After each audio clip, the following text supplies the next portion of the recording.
Right. It's Lord of Ord, the 14 digital shaman. And part 3 of Dark Psychology 202. The Advanced Secrets of Psychological Warfare.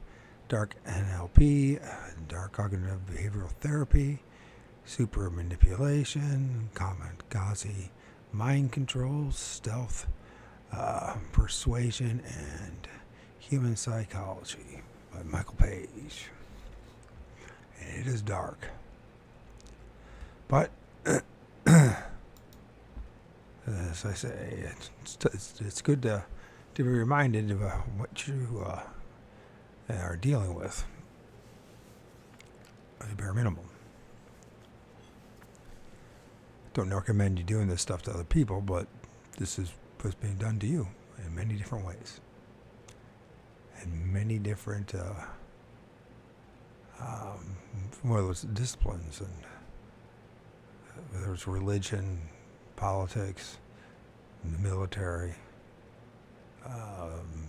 mainstream media, the oligarchs, and what they're doing to you, and what you're doing to each other. Chapter 6, Fly into their minds with Kamikaze Mind Control. Kamikaze Mind Control is a way to fly straight into someone's mind, creating the havoc that you desire. You can brainwash someone and gain complete control over his mind relatively easily. You can plant ideas into someone's head to direct them to do what you desire. You can do all of this so sneakily that you can never get caught. Blowing your cover can jeopardize the entire mind control mission, so you have to be stealthy about it. Mind control is not like in the movies. You don't need to coerce someone into hours of hypnosis and other methods to get into his head. You just need to use subliminal tricks to sneak into his mind. Over time, you can effectively change his style of thinking. It can take a while to train someone to think in a new way, but you can achieve effective mind control just once on a victim too.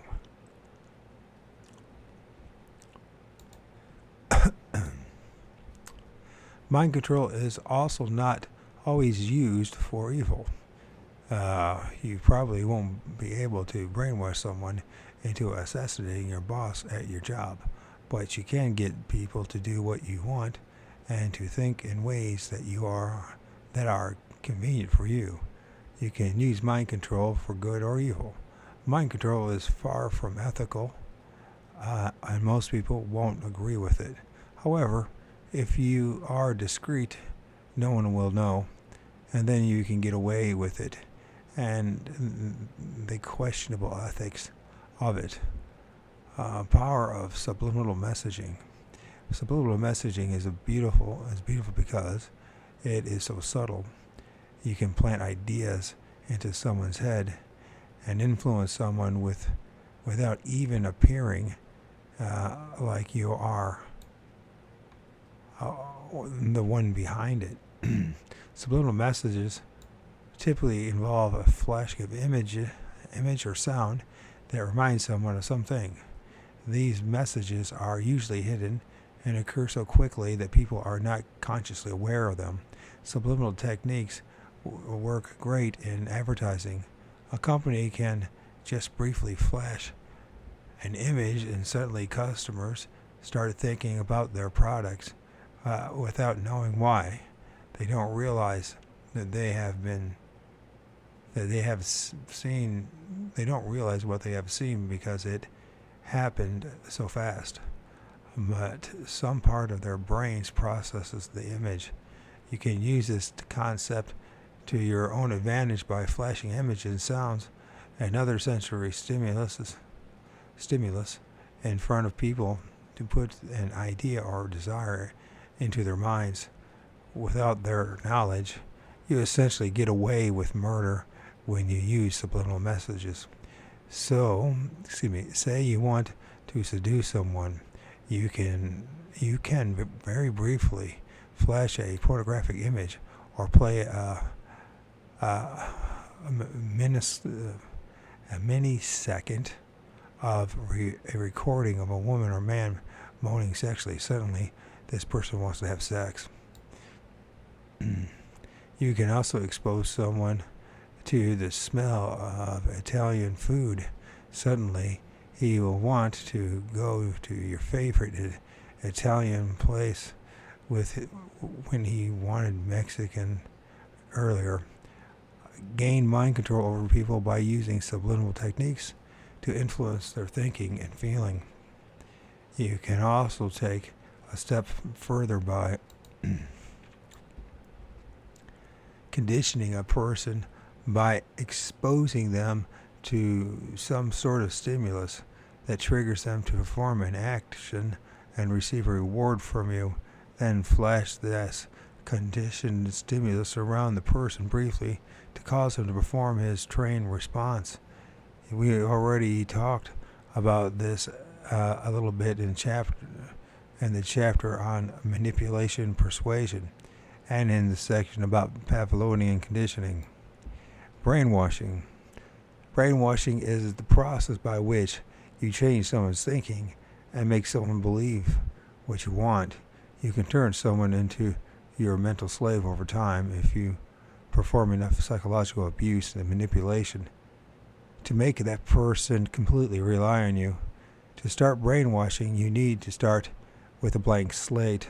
This means that you need to destroy someone's sense of identity and perception of the world. You can do this by repeatedly gaslighting someone, making him doubt his perception. You can also make little hurtful digs and jokes to uproot his self-esteem and plant insecurities within his mind, while also complimenting him and building his ego up so that he relies on you for his self-esteem. Confusing and hurting someone will debase his sense of identity.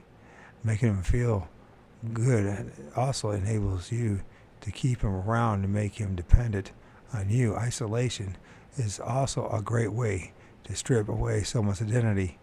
Use isolation to keep him from being around people who reaffirm his identity and make him feel secure. Slowly remove him from his friends and family so that he has no support to keep him anchored in his sense of self. I know what that's like, because that's what happened to me. It's been a long time. Yeah. Once you have someone feeling crazy and full of doubt, you can start brainwashing him and change his way of thinking by questioning him. And when he says that he likes something, tell him that it sucks. And when he hates something, talk it up like he likes it too. Prove to him that all of his opinions are wrong so that he eventually comes around to your way of thinking. Be very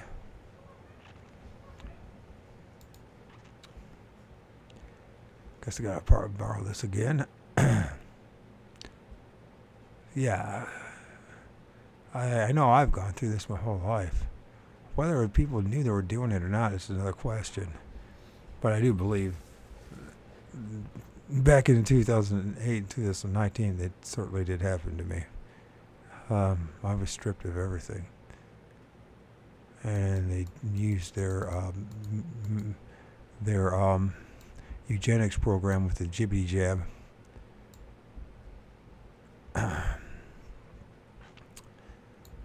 So let's go back here. Be very persuasive and persistent. Over time, you will eke yourself into his mind, making him want him to be. You can effectively destroy his old self and recreate him as you see fit.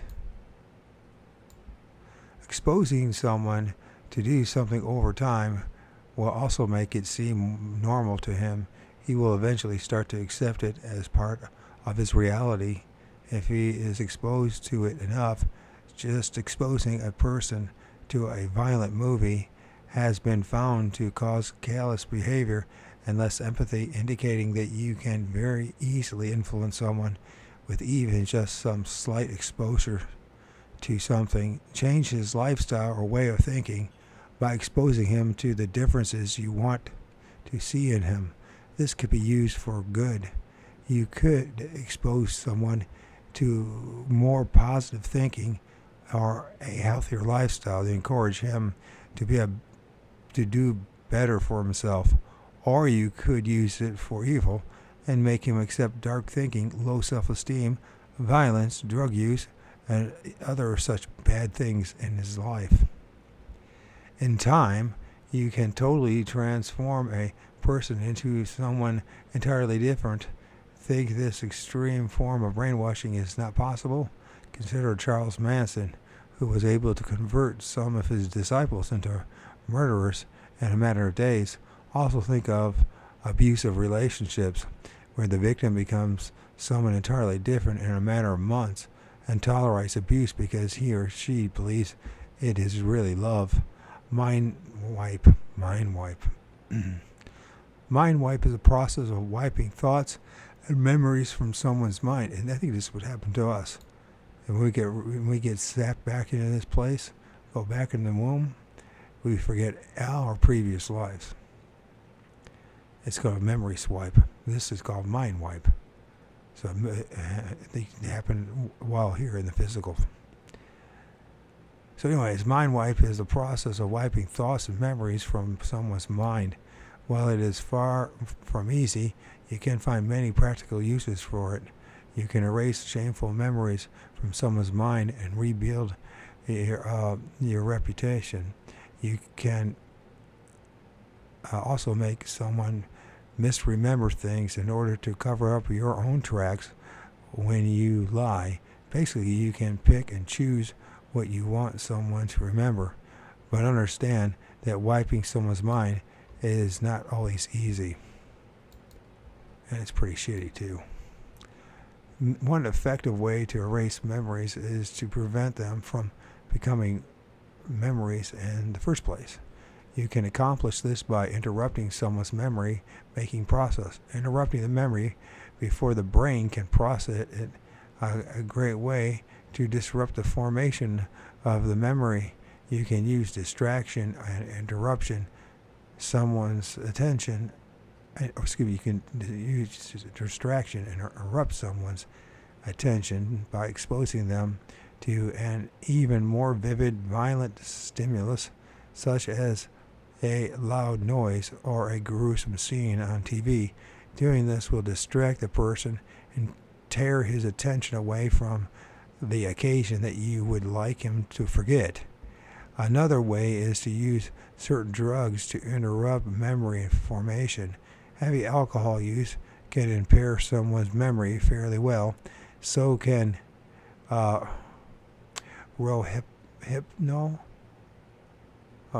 more commonly known as roofies. Powerful drugs like Tazodone and triazolam, Xanax, diazepam. I can knock someone into a deep amnesic sleep, which will delete all short-term memory. You can also erase the associations that trigger memories. People tend to link memories to simple items, sights, sounds, and scents. Identify a source that bring up memory for your subject, then focus on the training him to stop associating this item as stimulus with the memory. Create new memories and tell him to think of different things. And when he sees the object or stimulus in question, breaking this association can take some time. Over time, you can also train someone to repress a memory. The conscious mind is actually quite talented at suppressing memories. It is a defense mechanism that the human brain is very good at. Encourage someone to work on suppressing a memory. Teach him to think that this memory does not serve him and that it is best if he forgets it. It may or may not work because it takes the subject cooperation. In addition, the repressed memory is never truly erased, and it is always there lingering under the surface of someone's consciousness and may resurface eventually. Thought control. Controlling someone's thoughts is possible through various methods of influence. Basically, you want to train someone to think differently. When someone has a thought that is not desirable to you, for whatever reason, you can redirect his thoughts. Consider using dark CBT and ask him a series of questions to make him doubt his thinking and redirect it in the direction that you want, or use NLP to lead him down a different line of thinking. Subliminal messages can cause him to suddenly change his mind about something. The different forms of psychological warfare we cover in this book can also be used to strip down someone's ego and make his thoughts about himself far darker. Thought control is possible through all the techniques discussed in these pages. Hypnosis. Hypnosis is portrayed in an often comical way in movies and old 1970s action shows, but in reality you can't really make someone into a zombie with the snap of your fingers. However, that does not mean that hypnosis is not an extremely powerful way to make someone do what you want. Hypnosis works by tapping into someone's subconscious and planting ideas there, and when you get someone into a hypnotic state, he will be more receptive to your ideas because the barrier between his conscious mind and subconscious mind will be shut down. During a hypnotic state, you can tell someone what he should do. You can also force his brain to form an association between what you say and a trigger, such as a sound or song or even finger snap. But there's a catch. You can certainly use hypnosis to plant ideas in someone's mind. You can convince someone to quit smoking, for instance. However, people will not do the things that go against their inherent natures. So say you are trying to accomplish something really evil and get a guy to assassinate the Malaysian Prime Minister, like in the Ben Stiller comedy Zoolander. If you try to hypnotize a person with homicidal tendencies and you tell him to kill the Prime Minister, he may just do it. If you try to hypnotize a nice pacifist who wouldn't dream of killing someone, you might not have such great luck. His consciousness, it will override your hypnotism, and he won't be able to bring himself to do what you want. So if you want to hypnosis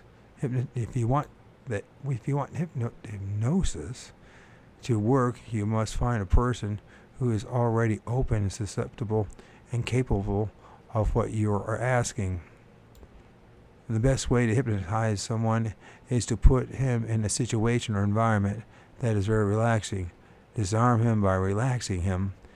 Speak to him in a soothing voice that lulls him into a state of quiet. Ask him to focus on his breathing and say that you want him to relax. If he is stressed out, this will work out because it will seem like you are simply trying to help him relax. You can even tell him that you want to try hypnosis on him to help him let go of stress and relax deeply. Ask someone what his goals are for hypnosis. You can also set your own goals Try to get your goals to mesh with his for the most successful hypnosis sessions. Guide him to what you want by disguising your goals within his. Maybe you want him to quit smoking, and he wants to learn to handle stress better. These two goals work together seamlessly because they are related. You can use his goal to encourage him to adopt better stress coping mechanisms, to quit harmful coping mechanisms such as smoking. And that allows you to achieve your goal while making it seem like you're only working on helping him achieve his goal. It is also a good idea to get to know your subject at this point. Ask him what he is afraid of, for instance, to then avoid mentioning those things. Free will cause him to shut down. Excuse me, not free. It's fear will. Fear will cause him to shut down, and panic, ruining the trance state that is so essential for hypnosis to work. Once your and his goal are solidly defined, you want to induce a trance state. You can do this by speaking to him in a low, soft voice. Start commanding him to sink deeper and deeper into a trance. Say things like, "Let my words wash over you like a slow ocean wave. Let them sink into like warm, comforting water." Again, remember to find out what your subject is afraid of. If he had a drowning experience or is terrified of water, you don't want to use a water metaphor. Find a metaphor that will be more comforting to him. Lull him deeper and deeper into a state with your words. Tell him to relax his shoulders and command him to let his eyelids grow heavier. As some people use methods like tapping a person with their fingers and swinging a pendulum in front of someone's eyes to lull them into hypnosis. You can tell that someone is in a hypnotic state when his head starts to droop and he starts to mumble. His body will be totally loose, and he will speak to you in a distant tone. And when he reaches this state, it means that he is totally receptive to your message. Start by repeating the goals that you set at the beginning of the sessions. Then ask him a few questions, such as his name, to make sure that he is still aware. Repeat the goals. And then bring him out of the state slowly. Tell him to begin waking up. Lead him through the different stages of waking up and command him to become aware of his surroundings again. You can also train him to wake up and enter the hypnotic state as a trigger that you choose. Usually it takes more than one session to train someone this way. However, now it is possible to be a little more clandestine about hypnosis. Say you want to hypnotize someone without letting him know that you're doing it. You can't bring someone into a deep trance state necessarily, but you can start to command him to think along certain lines using a firm yet relaxing voice. Start telling him what to do and what to think. You can also expose them to a stimulus of some sort, such as the sound or scent, and then start working on commanding him to relax. This stimulus will create association after repeated exposures, which will make him instantly enter the state and think of what you have told him to do in the past when he is exposed to it again. Man.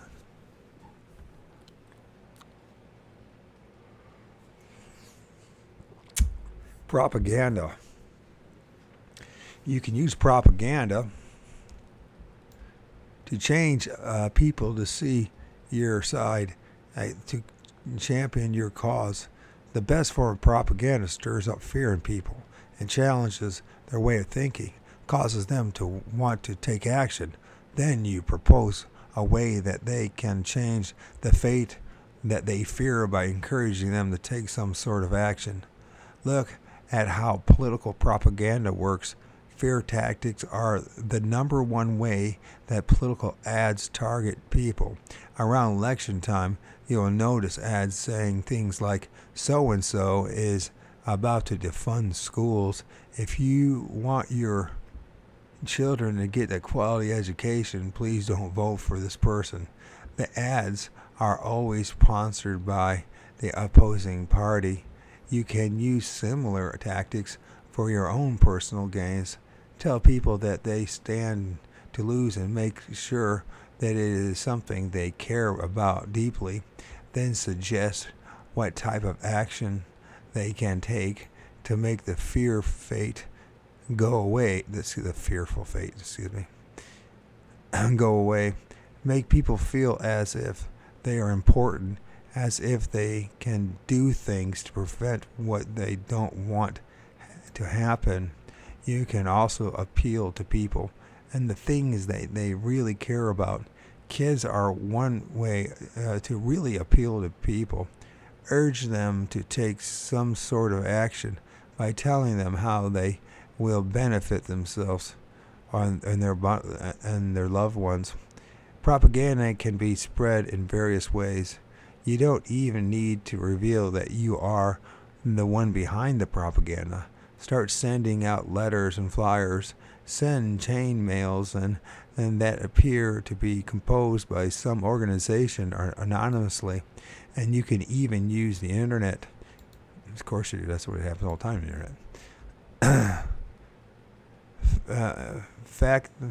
the internet. The fact that the internet is one of the greatest tools at your disposal. You can expose people to messages quite simply using social media. Spread posts and videos that will influence people the way you want. The sensationalism of the internet indicates its power over people. People will believe almost anything that they see online, as proved by many social experiments when people spread false facts and celebrity death rumors online and had thousands or even millions of people believing them within hours. Fake news is another way to garner the attention and action of the vast amounts of people. This is a common government tactic where the news is skewed to inspire fear in the population. People will start to act out against imaginary enemies based on the news that they see. You can use this to your advantage in many ways, starting rumors of a company merger and possibly layoff may get your coworkers to work harder because they fear for their jobs, for example. Chapter 7, Deception that would fool an FBI interrogator. Understanding what gives deception away is an essential part of learning how to become a good liar. You can lie through your teeth, but it will create more harm than good if you don't know how to avoid detection. A good liar is able to act natural, but he is also prepared. He knows what to say and do when people try to detect his dishonesty. This is why people don't like me, because I ask questions. So that's what it comes down to. Liars don't like the questions. You can dispose of simply just asking questions. It's as simple as that. Now you don't even have that intent, by the way, about exposing them. They'll just run because, hey shit, if you could find out, that you're lying, right? People don't want to deal with that. A good liar is also wise about lying. He thinks, why lie when he doesn't have to. Lying takes a lot of effort. He knows that if he he knows if he conserves that energy for when he really needs it, he will be a better liar on the rare occasions when he lies. He also knows that he will earn an honest reputation and won't earn the mistrust of others. So here are some tips on how to become such a good liar that you could even fool an FBI interrogator who is an expert at catching liars. Have a reason. Lying all the time is no way to become a good liar. Sure, practice makes perfect, but when you lie a lot, you run the risk of getting sloppy. You damage your honest reputation. If you are a known liar, no one will believe you. You are more likely to get caught in lies in the future if people suspect that you lie about everything. It is far better to have an honest reputation when people think that you are a good person who never lies. Then people won't have as much reason to suspect you of dishonesty. It's funny with Christianity, right? One of their converting tactics is, you're a sinner, right? And the one thing they always say, have you ever lied before? Have you ever lied before? You know what I mean? And so, and then of course people are going to say, yeah, because everyone's lied before, right? It's just how it is. It's part of human nature. And even after you believe in Jesus, you're still going to lie, right? But it's a great cover, right? The Jesus thing and the Christianity thing, because what it makes is it makes people think, well, it's at least we're on the right side of the team, right? And it's the way, the truth, and the life. And so you believe that people are telling the truth when they're telling you their testimony, which is one of the best ways to deceive people and be deceived, is you're sharing your testimony. It's continual reinforcement of the confirmation bias, right? The self-bias. And what happens? You end up being a robot. I mean, you just go to like a Mormon church on a fourth Sunday of every month and go to their fast and testimony meeting, and you will witness the people go line up line and say the same fucking things that everyone else says. It's all about reinforcing the church and donating your money. I mean, it's really an evil fucking place we live in. It really is. And it takes a lot to break free. And when you break free, you realize something.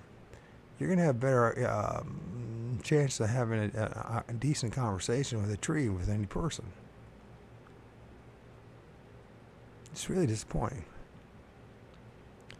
But you need to talk to other people as well, so you can self-reflect and, see what's going on within you as well. So, and, but more and more, and the main thing is, when we were little kids, we knew we were being lied to. But as time went on, the lies just built upon each other, and everybody's bullshitting each other and lying, and you know what I mean, writing out their resumes. And in the end, you're just so numb by it all. That's the reason why by the time you get to be my age, most of us just don't want to fucking talk to anybody. At all. You just go to work, get the job done, go home and frickin', do our hobbies or stare at the television and just wait to die. With the hope that we can hang out with our children and our grandchildren for a little bit until that gets tedious. It is fucked up, really evil system. It really is, and we created it, along with whatever those archonic forces that reinforce it and feed upon this bullshit. I just don't understand how anybody can be satisfied or comfortable with the world in which you live in. It doesn't matter where it's at. You look at whatever institution, whatever movement, and the corruption, it just oozes out, and it comes out of people's mouths and their actions. And the best that we can do is reinforce the prison that we're in. Grade it all up. Pave it all up. This whole thing about the internet, too. It's it's a prison. You can't have these kind of, I don't have these conversations, at least. And if you're really honest, chances are that the people that you call your friends can't have these kind of deep conversations. It's too dark. It's too upsetting.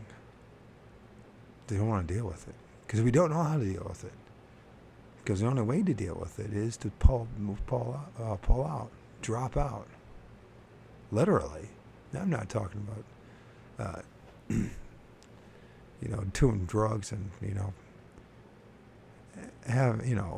tripping out. I'm talking about you really have to reassess we all have to do it. Someone has to start. Someone has to pull out, and then another, and then another. And those people that are willing to pull out of the system needed to communicate with each other and share the importance of why everyone else has to pull out. Because the system that we live under, it works in a totalitarian system, an oppressive, authoritarian system. And this dystopic nightmare that we live in, it works to keep you down. And if you go along with it, they'll give just enough crumbs for your creature needs. And if you're really good at your shit, they might get a bigger box, a bigger cage, but you're still imprisoned in the system. There is, in the United States of America, there is no such thing as true freedom. Nor sources. Free will, fuck that. The type of job, the type of job you're going to do the rest of your life, that's about the closest thing you have any possible freedom. But you don't have freedom, which in the end of the day, what corporation you're going to work for, what booth you're going to sit in, and what project you're going to do. And then you have to go home and appease everybody. It's just like, we're just cogs in this evil grinding machine of bullshit. And we all know it.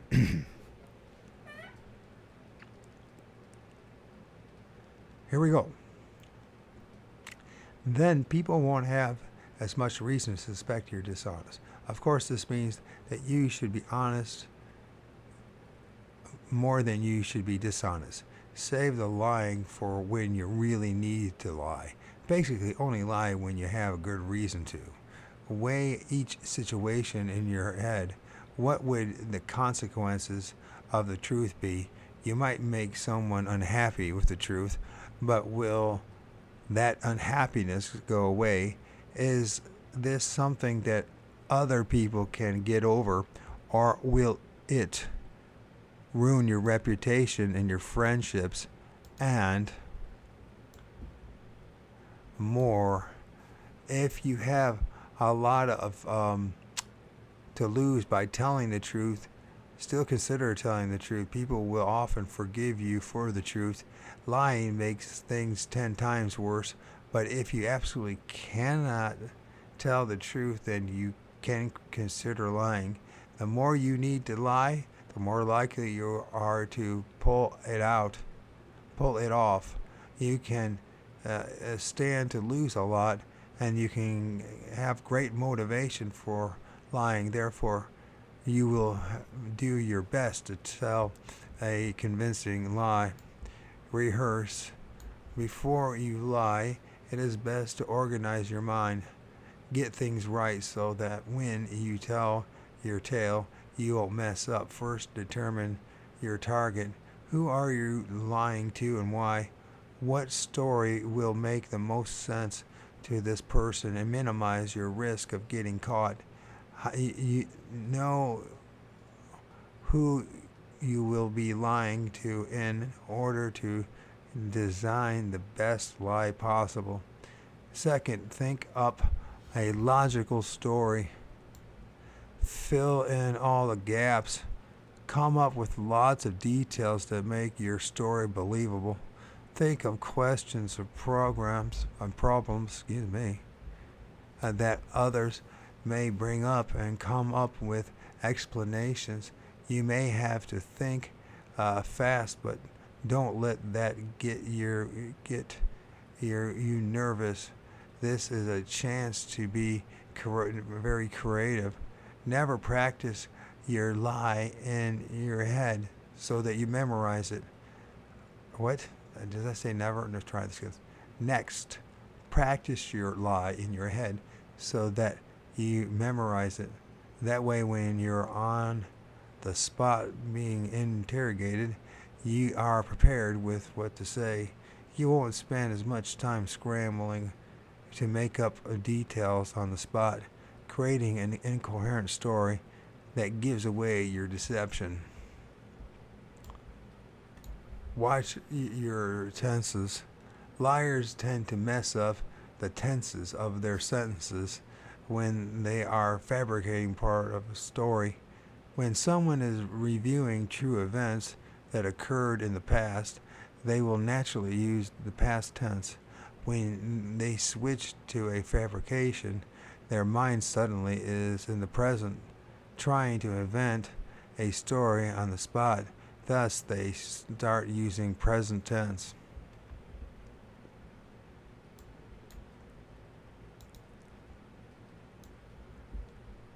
Watch out for rapid and unexplained tense switches and jump in conversations is a great way to spot if someone is being less than truthful. But you can also use this knowledge for your own excellent lying. Avoid detection by rehearsing your story beforehand, being careful to maintain the same tense. Tell the truth as much as possible. Another great secret to lying lying well is to tell the truth in a misleading way. The more truth that is in your lie, the easier it is for others to verify. You look more honest that way. You also can blame lapses of truth on faulty memory. And should anyone find out about the bit of falsehood that you snuck in with the truth, lying by omission, this is a big thing that they do. Lying by omission. I gotta take a break. Gotta take a break, driver 8. Tell the truth as much as possible. Another great secret of lying is telling the truth in a misleading way, or truth that of course I just read this one, but I'm starting another section of another read. I'm getting back to recording, I'm trying to say. The more truth that is in your lie, the easier it is for others to verify. You look more honest in this way. You also can blame lapses in truth and faulty memory. Should anyone find out about a bit of falsehood that you snuck in with the truth. So people think. Lying by omission. This is the big one. Big one. Lying by omission is a way to do this. It's one way to do this. You tell the truth but leave out one key detail. However, you want to make sure that this detail is totally obscured. People know all about lying by omission. They watch you for this. You need a good cover-up for the event that someone spots your omission. When you omit part of the story, make sure that there are no obvious holes. You want to make sure that the story connects. So when you leave something out, the story overall is still cohesive. You can make up a few details to bridge the gap. Sounds just like Christianity. God. Deliberate misleading. How you word things is also a great way to mislead people. Without outright lying, you can use certain phrases that lead people to draw wrong conclusions on their own. If they ever find out the truth and confront you for lying, you can say, "But I told you the truth," Really, you did. Deliberate misleading is a pretty advanced technique. Learning how to use language to purposely mislead someone without getting caught in the act getting caught is an art. But that's why you've graduated to dark psychological to write. The art of misleading requires you to make others draw incorrect conclusions on their own. Offering just a few certain words can make someone believe something that you are not really saying. People tend to draw ideas from their own biases. Knowing someone's biases helps you figure out what conclusions they are likely to draw based on the language you use. Here are a few examples that can show how misleading words from there you can build your own misleading tales when you need to. Someone asks you if a girl is your girlfriend. You like her, so you don't want him to hit on her, but meanwhile she isn't yours. Instead of telling a direct lie that she is your girlfriend, you can just say, "We talk." That's so vague, but it means different things to different people. This guy will probably infer from it that you two have something going on. Your mother wants to know where you've been. You can tell her that you went to a friend's house and then started talking about how your best friend Mark's sister kept saying something funny. She will infer from this that you were probably at Mark's house. In reality, you never told her whose house you were at. Your boss asks why a project isn't moving forward. You honestly haven't had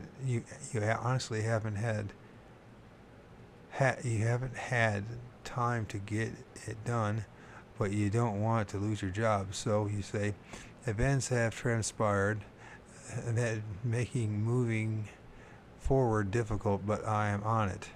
Your boss may guess that the events you speak of are hurdles that you encountered with the project.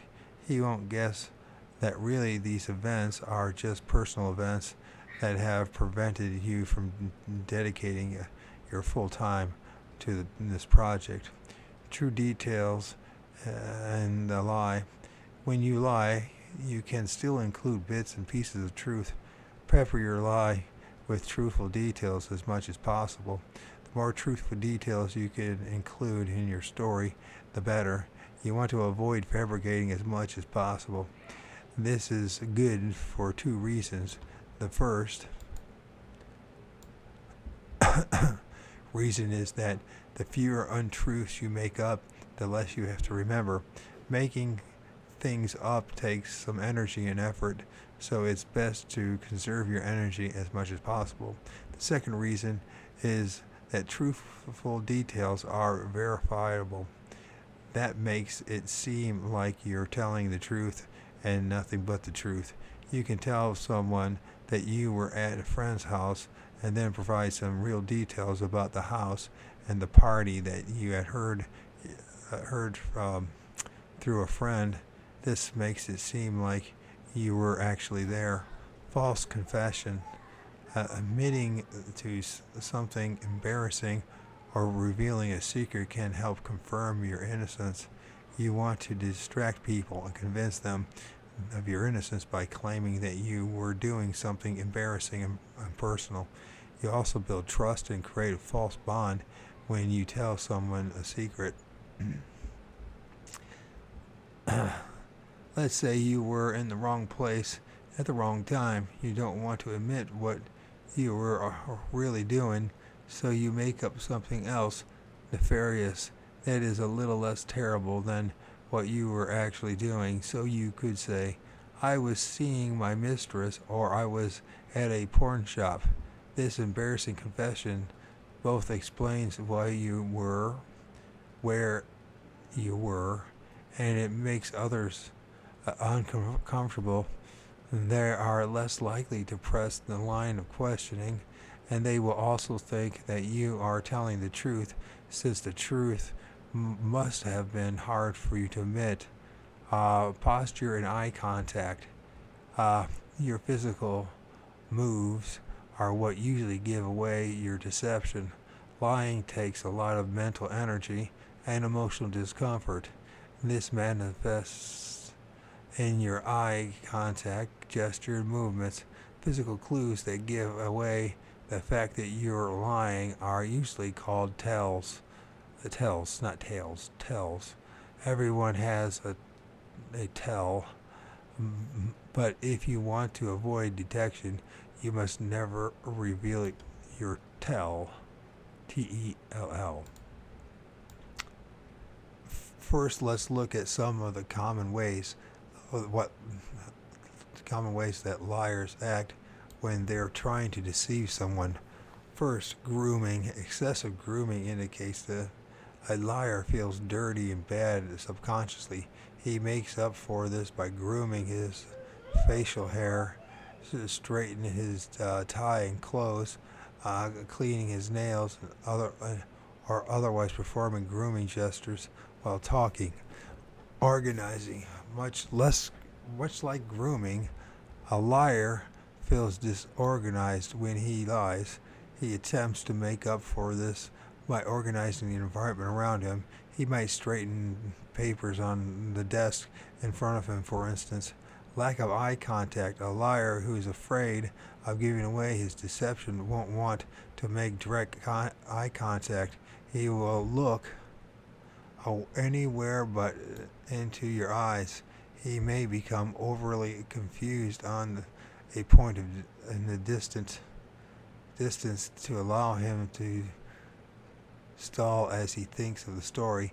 He may look to his right as he uses his imagination to come up with something. Too much eye contact. The reverses of this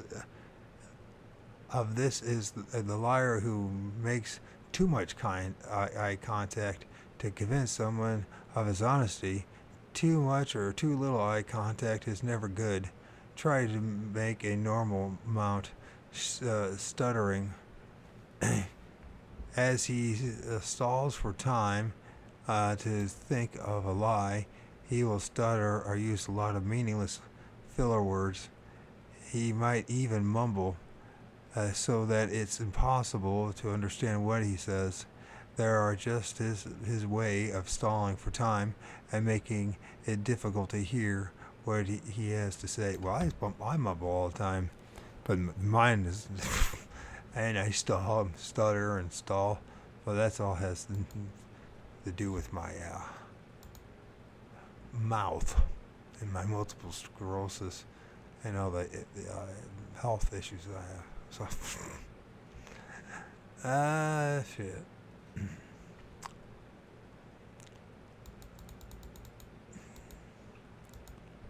It's just the way it goes. Fidgeting denotes nervousness. A liar will fidget in his seat and pick at things, play with his hair, and drum his fingers on a table, bite his lip, chew his nails, play with some small object like a paper clip or some other nervous gesture. A good liar will be relaxed and calm. That sounds like the guy I'm just about ready to get rid of in my life. He's terrible at that. I mean, he is a liar. That's all he does, lie. So, and he's so bad at it, it's ridiculous. And you get sick of it. Anyways, believe your own lie.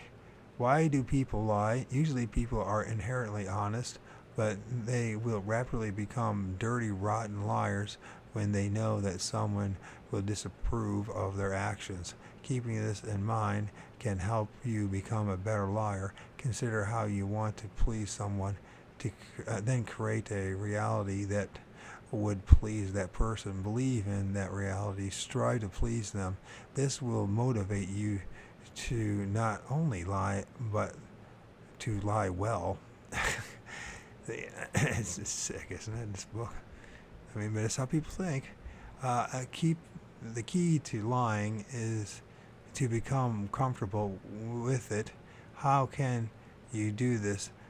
One way is to make yourself believe your own lie. This is the trick that pathological liars use. They literally create false realities in their minds to convince themselves that they are not lying. Man, it sounds just like a religious person. And then they'll tell their false stories with conviction as if their stories are real. This ties into rehearsal. Rehearsing lies is essential to lying well. Rehearse your reality. Avoid common phrases. A lot of people have common phrases that set off alarm bells. Learn these phrases so that you can avoid them. Here are some major ones. Why would I lie? Would I ever lie to you? Have I ever lied to you before? These defensive phrases are telltale signs that someone is lying, so avoid using them. A liar wants to convince someone that he or she is being honest. An honest person doesn't have to do this, so don't dedicate too much time to convincing someone that of your honesty. Rather, behave calmly, as if you are comfortable with the fact that you are telling the truth. People will be more likely to believe you if you dedicate too much time to convincing someone that you are innocent. Then you will provide a dead giveaway that you are lying. And getting super defensive or indignant when people don't believe what you tell them is another form of subterfuge. When you are basically trying to distract from the lie, don't get too defensive or people will see red flags.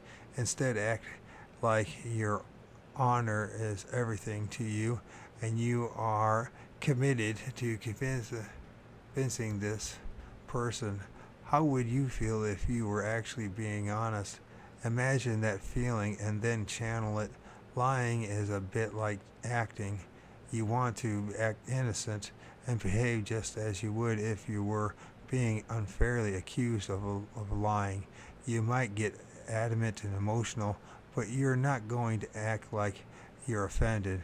Convincing someone that you're not lying would be your priority as an honest person. Don't be evasive.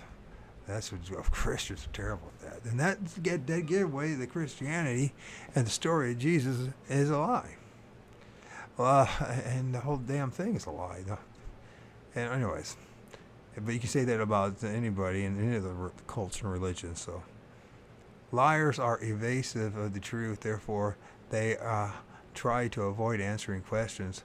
Their dodging of questions not only frustrates the person who is asking, but it gives away the fact that they are not comfortable with this conversation for some reason. Therefore, being direct makes you appear honest.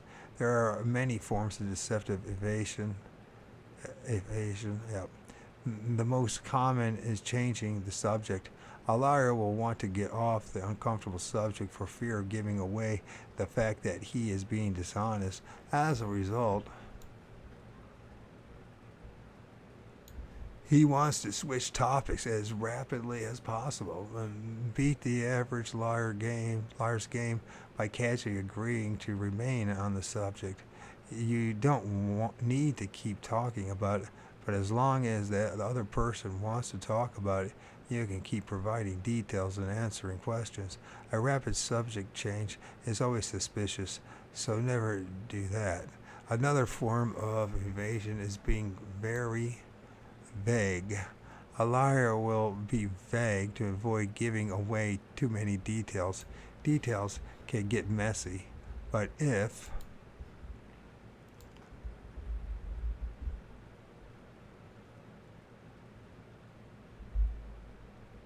what's going on here?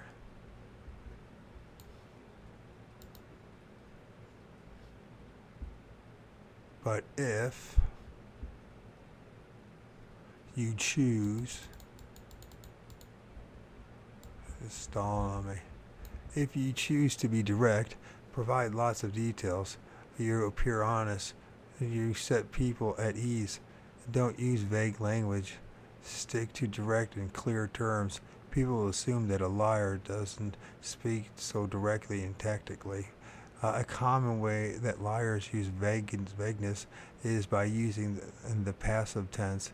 The door got locked is something like a lie, uh, like a liar would say.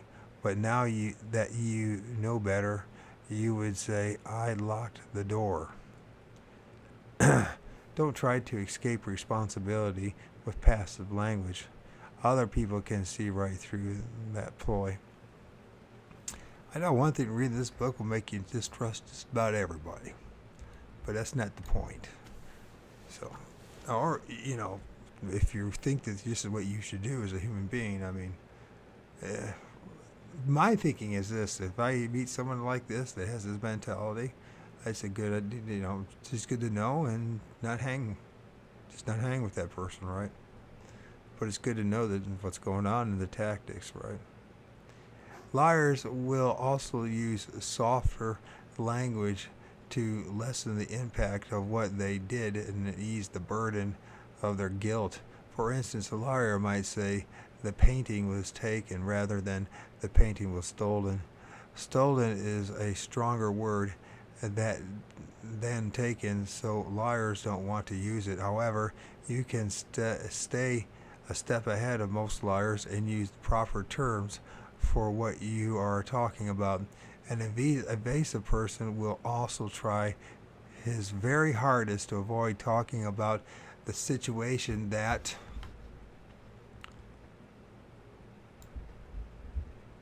he is being dishonest about. He will do anything to dodge talking about it.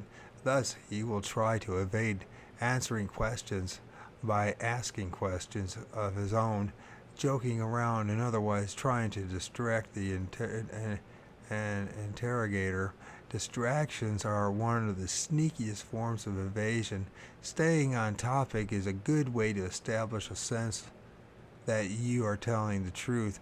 One way to spot a liar is when he or she tries to stop, when he or she tries a little too hard to be non-invasive and gets a little too involved.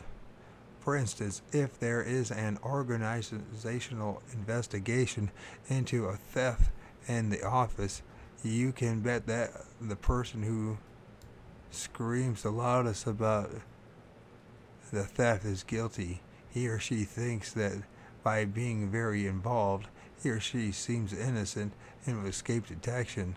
Oh man, it's crazy. People are crazy. But being too involved is very suspicious. You don't want to be invasive, but you don't want to be over-involved. Strike a rather neutral balance.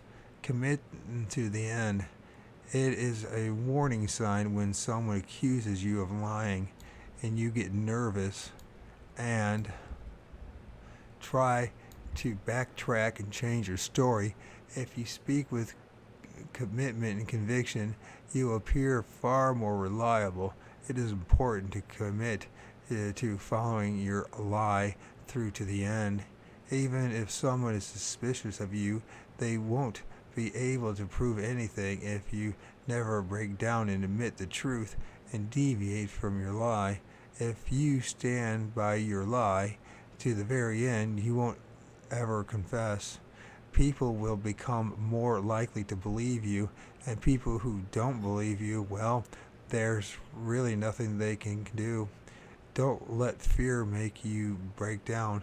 Most people have no proof that you lied, and they will forget about it sooner or later. So stick to your lie and see it through to the end.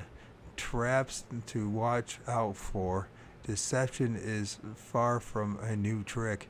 People are used to being lied to, and they can even sense when someone is being less than truthful.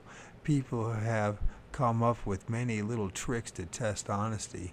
These tricks are good to know so that you can catch others in lies, but they are dangerous because they can really hurt your chances of getting away with an untruth. Learning to watch out for these tricks makes you a better liar than most.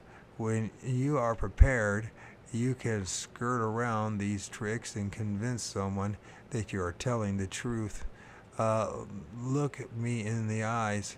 People know that if they act suspicious, they can make a liar nervous. A nervous liar is prone to slip up and give away what he or she is lying. That he or she is lying.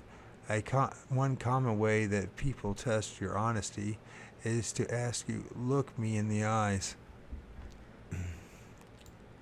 When you say that, your nervous spikes. Your nervousness spikes when someone says this, right? That is the whole point of the trick. But you don't need to balk at this anymore. Be prepared for someone to ask you to look them in the eyes whenever you lie. Being prepared and having a rehearsed response can save you your butt when you're lying. You are less likely to become shaken when you are not nervous. You also know just what to do and say.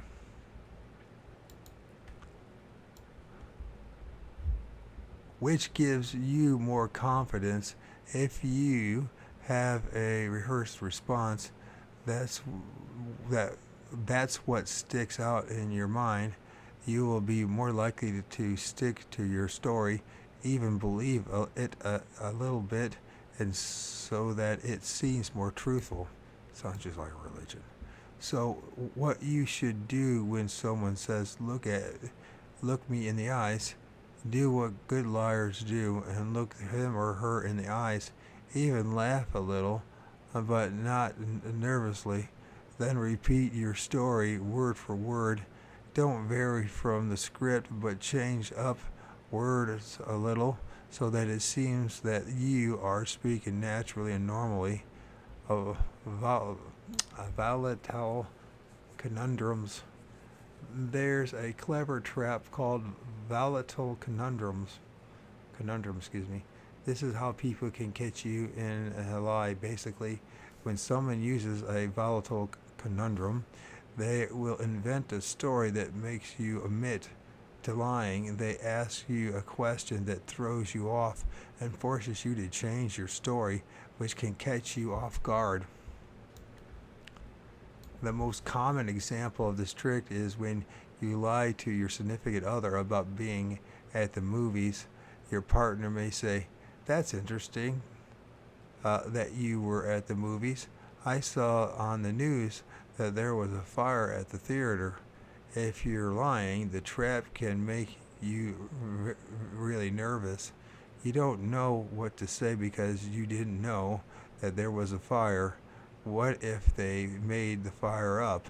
What if there really was a fire? What do you say to explain what happened?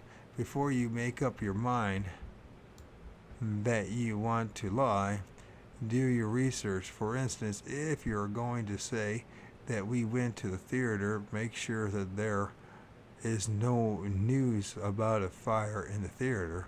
Also research the showings and the show times. Find out who all is going. That way, when you lie, you can avoid falling into the volatile conundrum. You can say there was no fire alarm. Then you can catch someone in their own trick.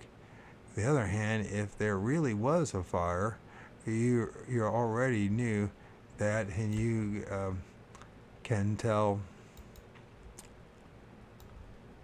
them a story about the fire alarm long before they even had a chance to ask about it. Include the fire alarm in your story, and when you tell them that you were at this theater, "Man, I was seeing this movie with my friends and a fire broke out. We had to leave through the exit doors. It was pretty crazy. I was so scared that we would get trapped." Asking you for details. Asking for details is a great way to catch a liar. Liars don't like to create too many details. Details are hard to remember and can make a story messy. If you tell someone a detail and then forget it later, you might just reveal that you were lying. That happens a lot, especially in the Bigfoot community. Oh my God, shit. Imagine, you can counteract this by going against the norms of lying. Instead of shying away from details, have plenty of them rehearsed in your lie. Volunteer them as you tell your story. Be prepared to be asked more questions and to provide plenty of detailed answers. Then be sure to commit these lies to memory. You don't want to trip up later. This reminds me so much of Rick Remarek. Like, oh God. It is best to avoid details if you can, but being open to offering details is a great way to make yourself seem innocent of lying. You will seem more honest when you are willing to speak a lot of and answer questions. Chapter 8. Cover your tracks. The ultimate key to using dark psychology is to be discreet. You can't run games on people and trick people if they are obvious about it. If you are obvious about it, you must hide your intentions and what you really are doing. This chapter is full of tricks on how to cover your tracks and maintain discretion well. You will get away with dark psychology using these discretion tips. Being discreet is of utmost importance. People hate being manipulated. They prefer to be asked for things directly. When people are manipulated, they have no control. They don't know what they are being made to do. Therefore, you must avoid detection when you are manipulating others. You also must avoid detection in deception. You can't get away with lying if people know you're lying, right? So being discreet is crucial. People can't know that you are lying, or you will have to reveal the truth. Deception itself refers to avoiding the truth and hiding your true intentions. So keep that in mind when you deceive someone. You also want to avoid detection in psychological warfare. If you are obvious about what you're doing, people will be able to prepare defense strategies against your dark psychology tactics. You can find these strategies by being discreet. Surprise people with unexpected attacks. Defend yourself by hiding what you are really doing. All of the brainwashing techniques covered in this book, from dark CBT to kamikaze mind control, also require the ultimate in stealth. People don't like being controlled. People want to control their own minds. Therefore, you can't let them know what you are trying to do. You must hide your intentions and your actions. Fortunately, mind control in itself is usually subtle and sneaky and very technique.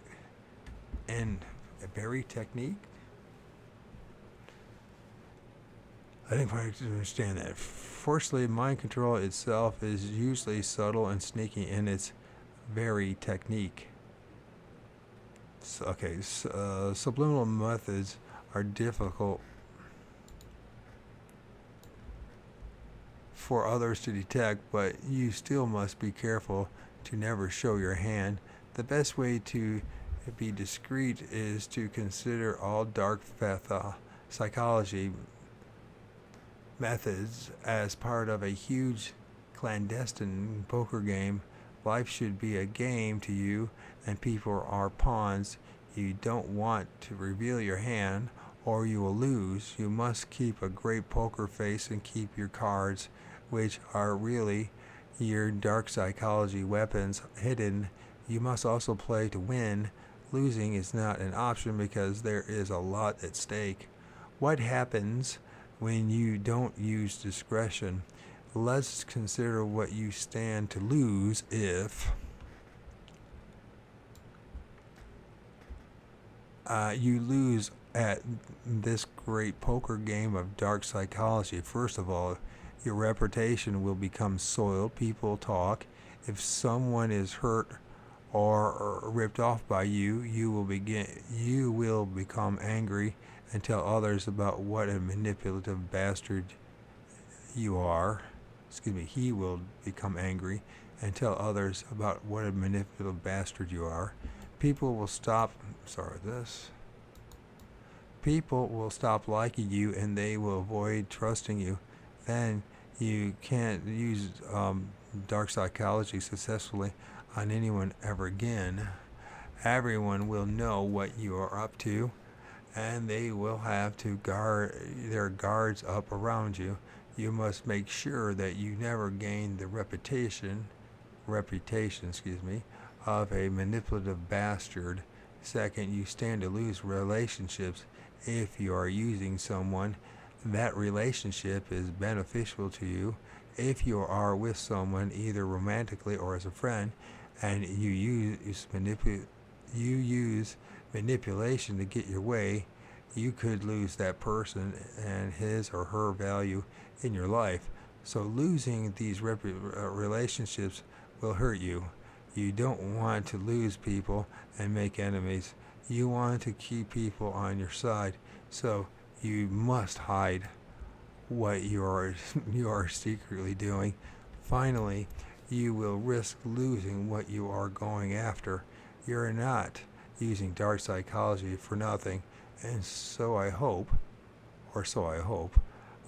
Dark psychology entails a lot of effort, risk, and time. You are putting your relationships and reputation at stake every time you use it. If you use dark psychology correctly, you can mitigate and altogether avoid these risks and get away with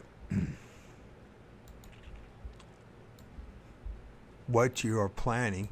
But if you don't use discretion, you stand to lose everything, including what you are going after. Dark psychology is usually best when used as a last resort. Only use it when it's the only way to get what you want.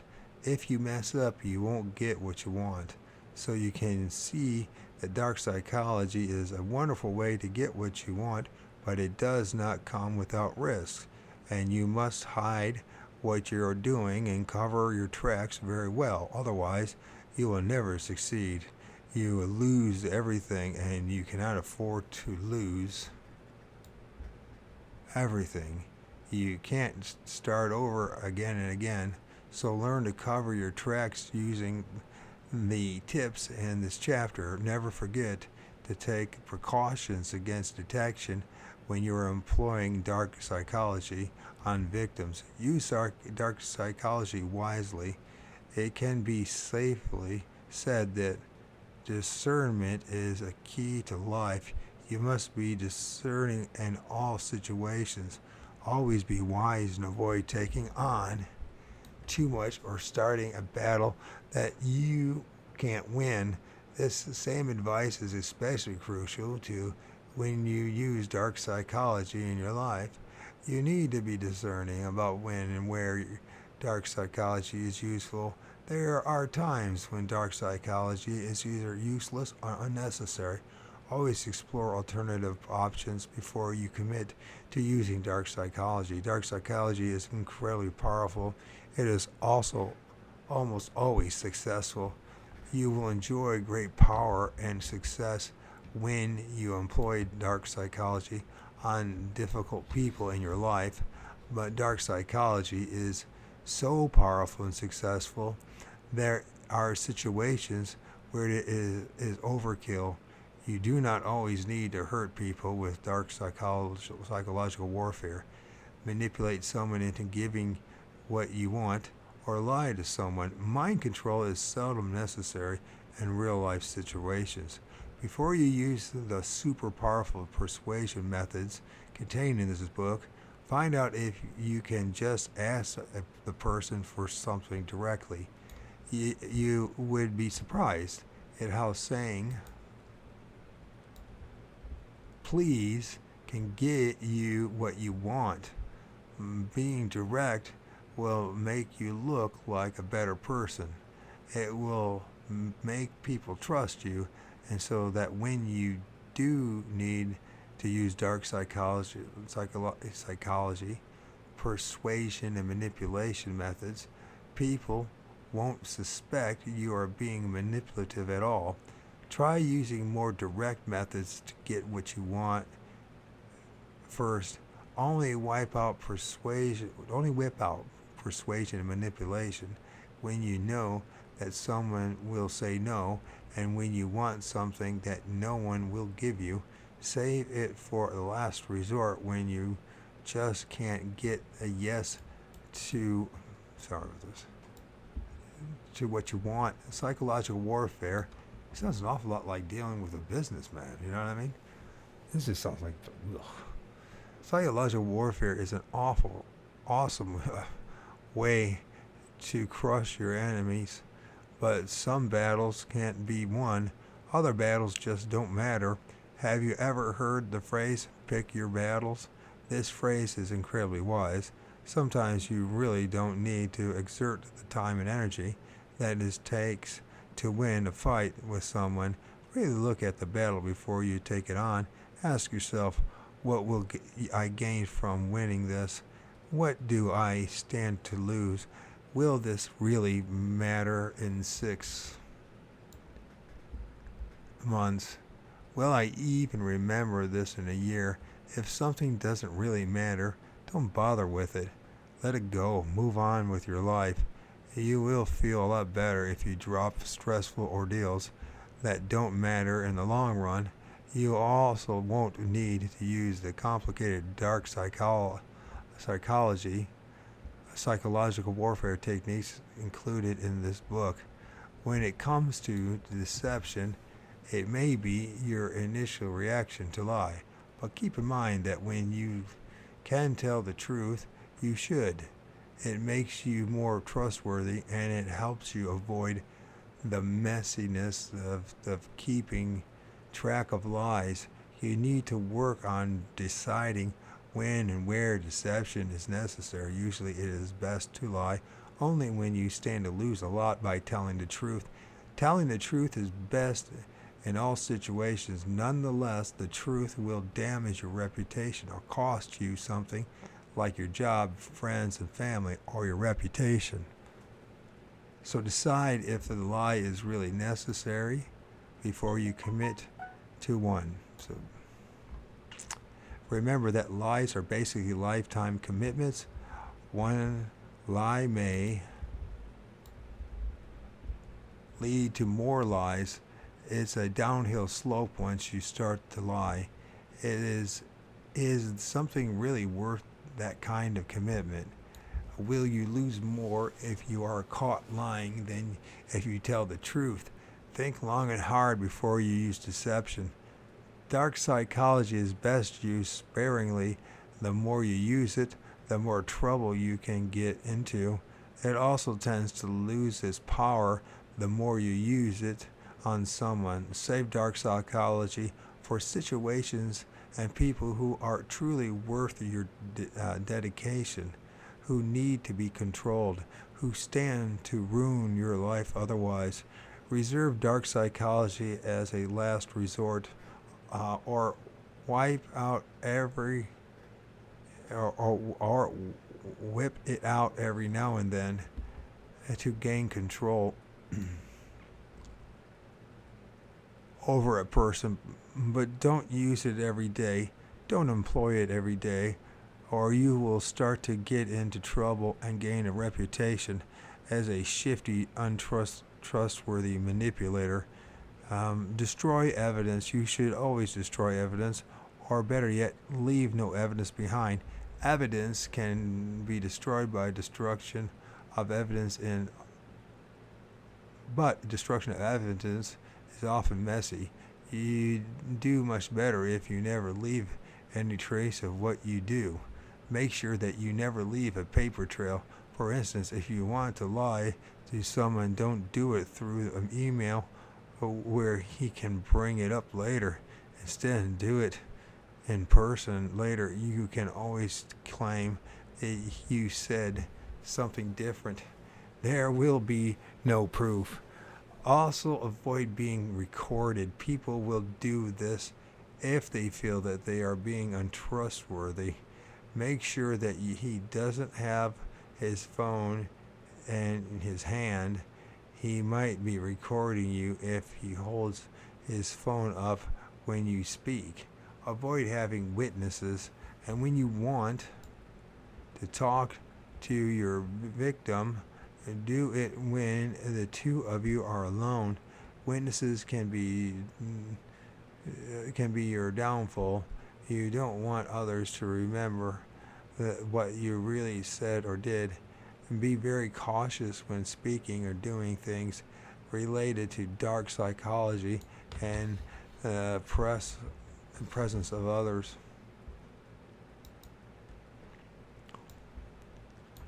When you use subliminal triggers such as online pictures, be sure to delete that picture from your computer and your internet search history. This way you can't be caught later on. Any weapon that you use subliminally should later be deleted or erased. Make sure that things can't be traced back to you. Say you use a high-pitched noise device to drive someone crazy. Have a company install it and use a direct name for it. Pay for it with cash. This way it can't be traced back to you.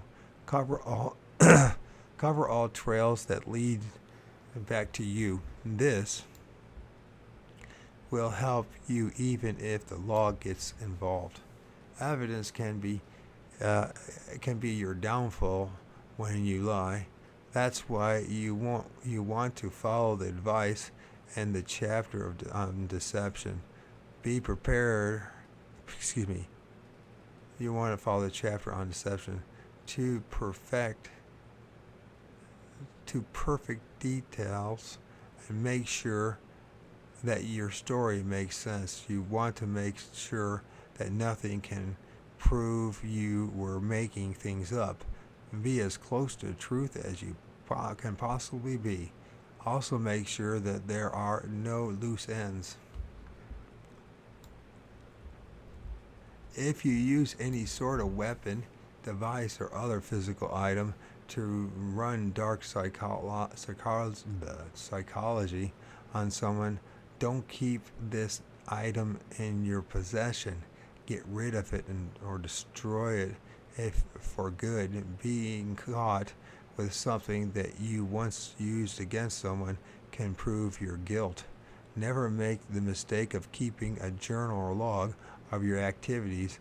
If you do want to keep track of your lies, other dark psychology tricks with some sort of log, make sure that it is in code, locked away in a safe, and in a locked file on your computer. And this reminds me of Far Journeys from Bob Monroe and their code. And the confused messages that they were sharing. Brutal. Use code words and don't make it obvious what you are talking about. Never share this log with anyone. If you can keep track of your activities without a log, please do so. Holding on to evidence and keeping journals have been the demise of many people. Gaslight somebody. You want to gaslight the hell out of people that you manipulate. That way they doubt their own perception, coupled with a lack of evidence. It sounds just like in the church.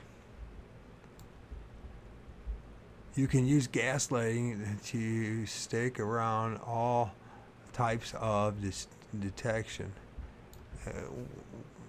Did I say stake or did I mean skate? to skate around all types of detection.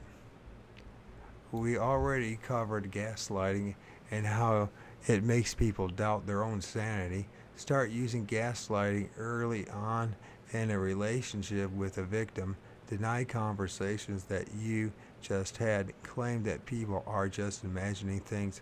This way you establish control over your victim's mind early on. This control will become very useful when you have to deny a serious accusation. Planting such doubt early on in a relationship can unsettle someone's faith in himself, enabling you to escape his accusations and convince him that he is just imagining things when he assumes that you are manipulating, lying, or doing something else wrong. Make people scream crazy. In addition to making people feel that they are crazy, you should ruin their reputations and make people look crazy to others. This ruins their credibility when they try to accuse you of manipulating them or otherwise treating them badly. People won't believe what they say.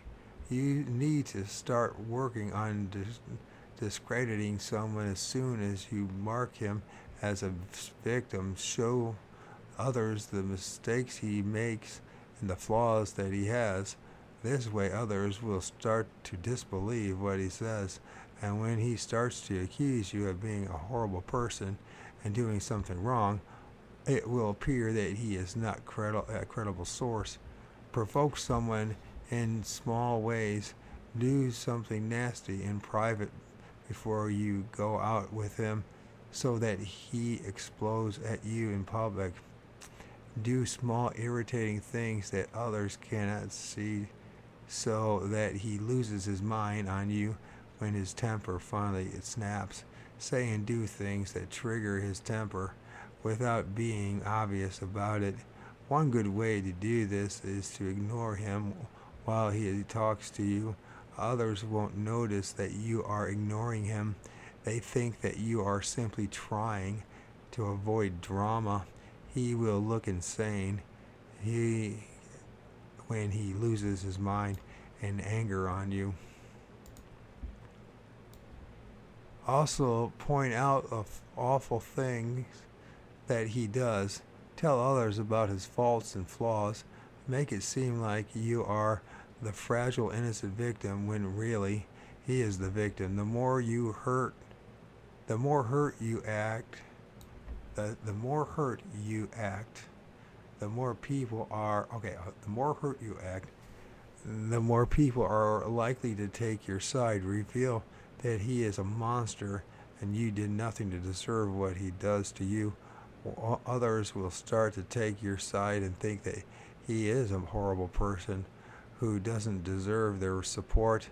You can also admit to wrongdoing, but make it look like your actions were somehow justified. Make it look like you didn't manipulate or wrong him deliberately. For instance, if you are dating someone, you can make it seem like he is abusive to you. You felt like he had lied. You felt like you had to lie to him just to escape his temper.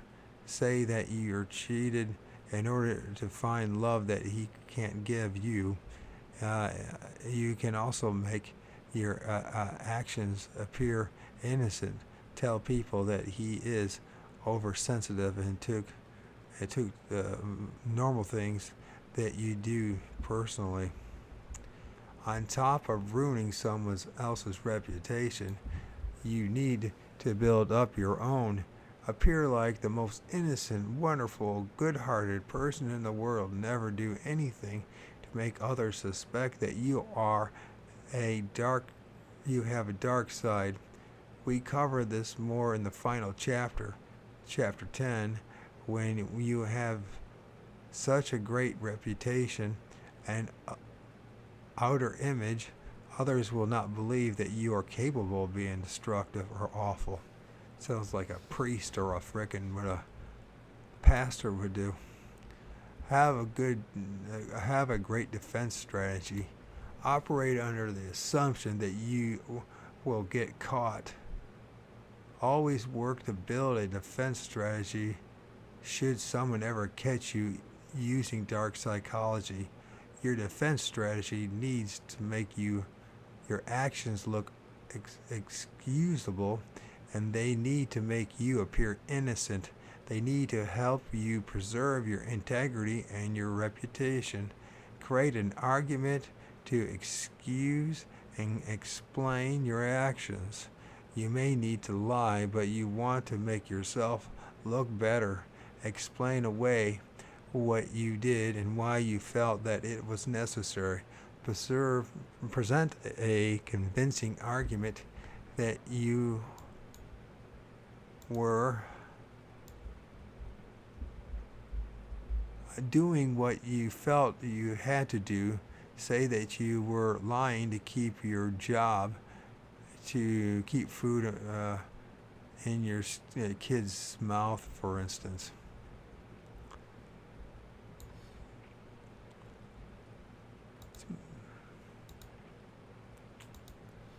I think it's very human to lie, I guess.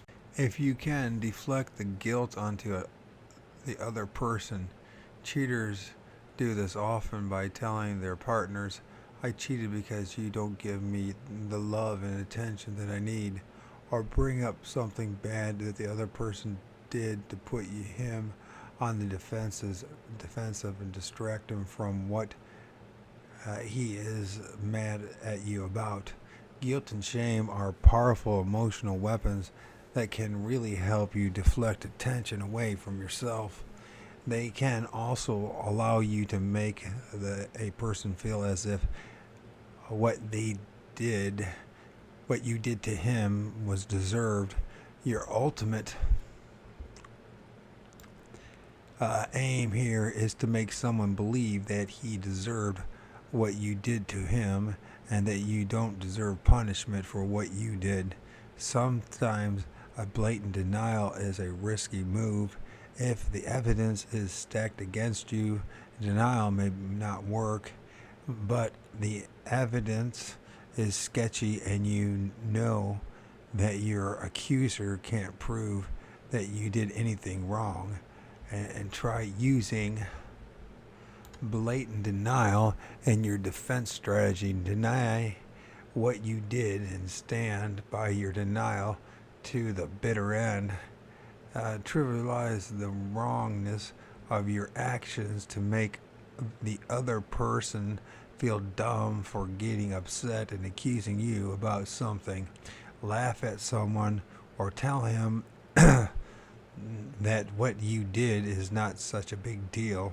Say something like you are way too sensitive, or yes, my mom did to me all the time, and you read way too much into this. You're overthinking things. Put the guilt on him and make it seem like what you did is not such a big deal. A lot of people will start to buy into your trivializations and shrug off what they were upset about. A facade is even better. Lie and make it appear that things are not as they seem. Perhaps claim that you were doing something bad, but not what the victim is accusing you of doing. You can admit to lying, for instance, but don't admit to manipulating someone, or claim that you were really doing something innocent and it only appears ugly. For instance, claim that you were trying to manipulate someone in order to protect him from emotional harm that you foresaw. Create a facade that covers up the true intentions in your heart and the true direction you were going. When you prepare your strategy, you may want to imagine different possible scenarios then create alternative strategies to back you in any situation. You won't be able to prepare for everything, but you can come close. Pick the most likely scenarios and worry about those. Uh, don't drive yourself nuts by trying to think of absolutely everything. Chapter 9, getting anyone to like you. Human beings naturally want to be liked. It's a driving desire that all people share. It is important for humans to feel as if they are part of something and accepted by the herd. This dates back to the caveman times when you needed the support of your clan to keep you alive. That instinct has not died with time. We still need other people. Recent studies have shown that positive human contact can boost your self-esteem. Skin-to-skin touch can release feeling good hormones in your brain. Therefore, it is obvious that you need others to like you. But there are multiple benefits to being well liked. Not only does it satisfy your instincts and fill you with a sense of pleasure and fulfillment, but it can be very helpful if you have a network of friends to turn to in times of need. People carry you further in the world. They provide you with help and opportunities that normally you wouldn't have access to.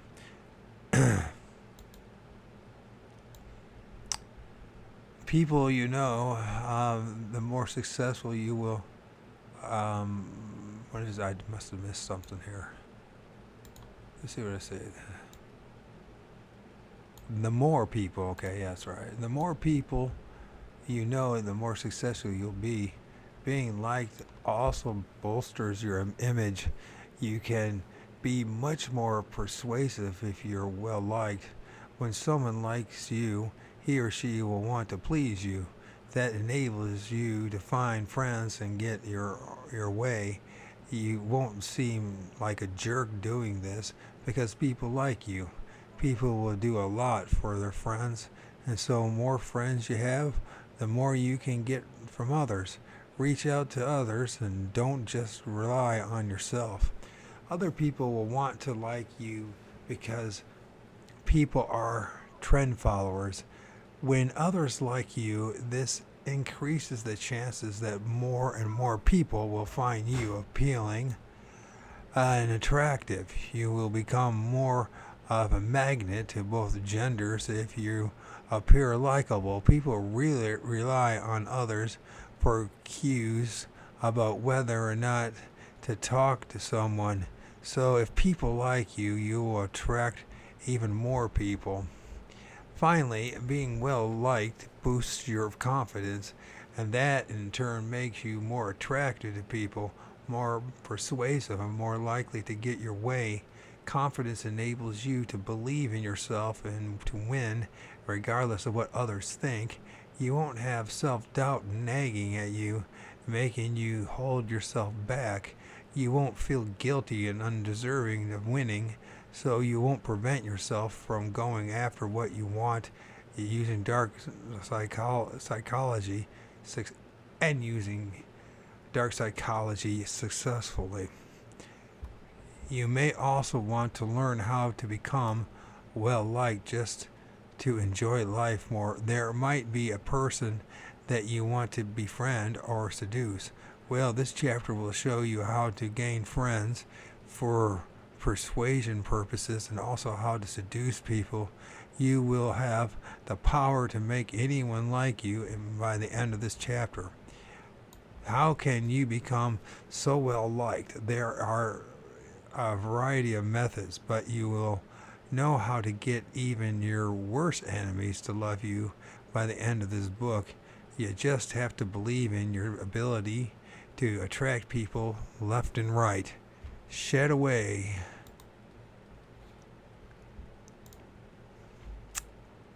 Shed away. Borrow again.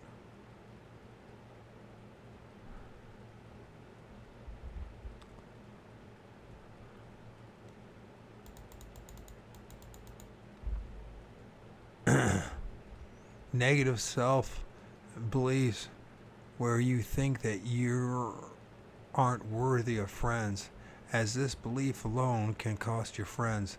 Now read on and learn how to attract people to yourself, how to make people like you. Making people like you is easier than you think. You don't need to build super deep, profound bonds with every person that you meet. You simply make every person leave his or her interaction with you smiling and thinking of you as a positive light. Neuro-linguistic programming, NLP, is already something that we have touched on. It's pretty cool, isn't it? You can use NLP techniques to get people to like you. The ideas that we explored about mirroring, communication, and breathing are all great ways to get someone to like you. Make a great impression. You want to make a great first impression. Your first impression is how you get someone to like you. First impressions are lasting and often your only chance to get someone to like you. Therefore, you want to make a great one. You want to start out by being polite. Use your manners. Smile a lot. Eye contact. These things make you seem like a great, honest person with nothing to hide. People respect you almost instantly. But you also want to be bold. For the first to say hello and to offer a handshake. Introduce yourself to people without waiting for a formal introduction to be made by someone else. This forward behavior makes you seem like a confident go-getter. You also want to appear like you have your life together. No one wants to befriend a mess. Therefore, you want to be presentable. Practice good hygiene. Dress well. Keep your hair groomed and in a flattering style. Do what you can to look good to others. Mainly, you want to look good to yourself. Since confidence is the key to attracting other people, you don't need to be a knockout bombshell to be at least somewhat attractive to others. Just being pleasant looking and pleasant smelling helps you create a good first impression. Similarities. You want to forge a bond with someone. The best way to find things in common You can do this by old school way, by asking a series of questions, or you can be more dark psychology 202 about it and observe a person over time so that you can find what he or she likes and then approach him or her and say, I noticed that you like yada yada, so do I. Perception. You want to seem incredibly perceptive. People love that. People love getting that eerie spine tingle when you guess something accurately about them. Perceptiveness creates an instant connection that may be totally false, but it means everything to your subject. You can become more perceptive by making some lucky guesses, things that are likely. This is a common trick employed by fortune tellers. For instance, when someone is down, you can guess, I can tell that you had a rather rough childhood and that affects you now. People have had rough childhoods, but this person will wonder how you knew, and he will feel that you somehow can see into his soul. He will feel an instant bond with you and will open up to you. Remember, people love those that they can talk to, so you can get someone to like you by being a shoulder to cry on. Or you can observe someone over a period of time. Use your observant nature to gather clues and information, then surprise the person by just knowing things. He or she doesn't need to know that you gathered the clues from conversations and such.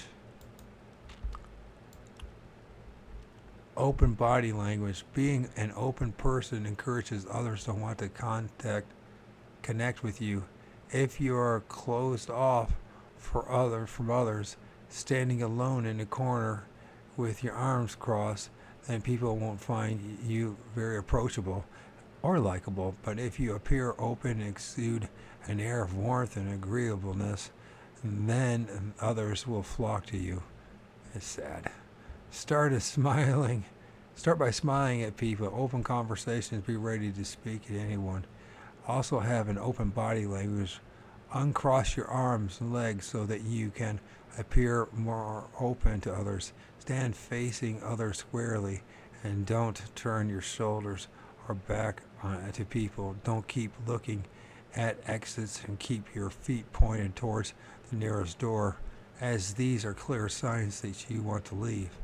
Be expressive with your face and arms. The more expressive you are, the more open you appear. Your expressions may be totally fake, but they will attract others. People like those with whom they can connect emotionally. Don't jingle around or act nervous. Neither be relaxed and calm. If you appear nervous, it seems like you have something to hide. Be open in conversation too. Don't shut people down or try to end conversations hastily. Don't give blunt and monosyllabic replies. Don't frown or seem unruly. While you don't want to seem a freak by oversharing, you want to be open to speaking about yourself and your emotions.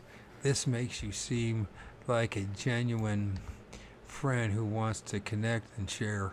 It will encourage others to share as well. When you are more open to listening and to speaking to others, you will attract more people. Speak first and don't give up. Have you noticed how power talkers have the most friends? When they speak first, you create an impression that you are a powerful, confident person with extroverted tendencies. This is a great part of the impression that you want to make. So you want to speak first and speak the loudest. Don't let others interrupt you. You also want to start speaking first at meetings. This will grab others' attention and make you stand out in their minds. Focus on someone. Intense focus is incredibly flattering. When you hone in on someone and give him or her all your energy, you flatter him or her. You create a sensation that you really care and that he or she is interesting. People love to feel interesting, so you will make him or her feel great. Now people love those who make them feel great. So being flattering will earn you friends. Cut out distractions when you are talking to someone. Don't even glance at your phone unless it is an emergency.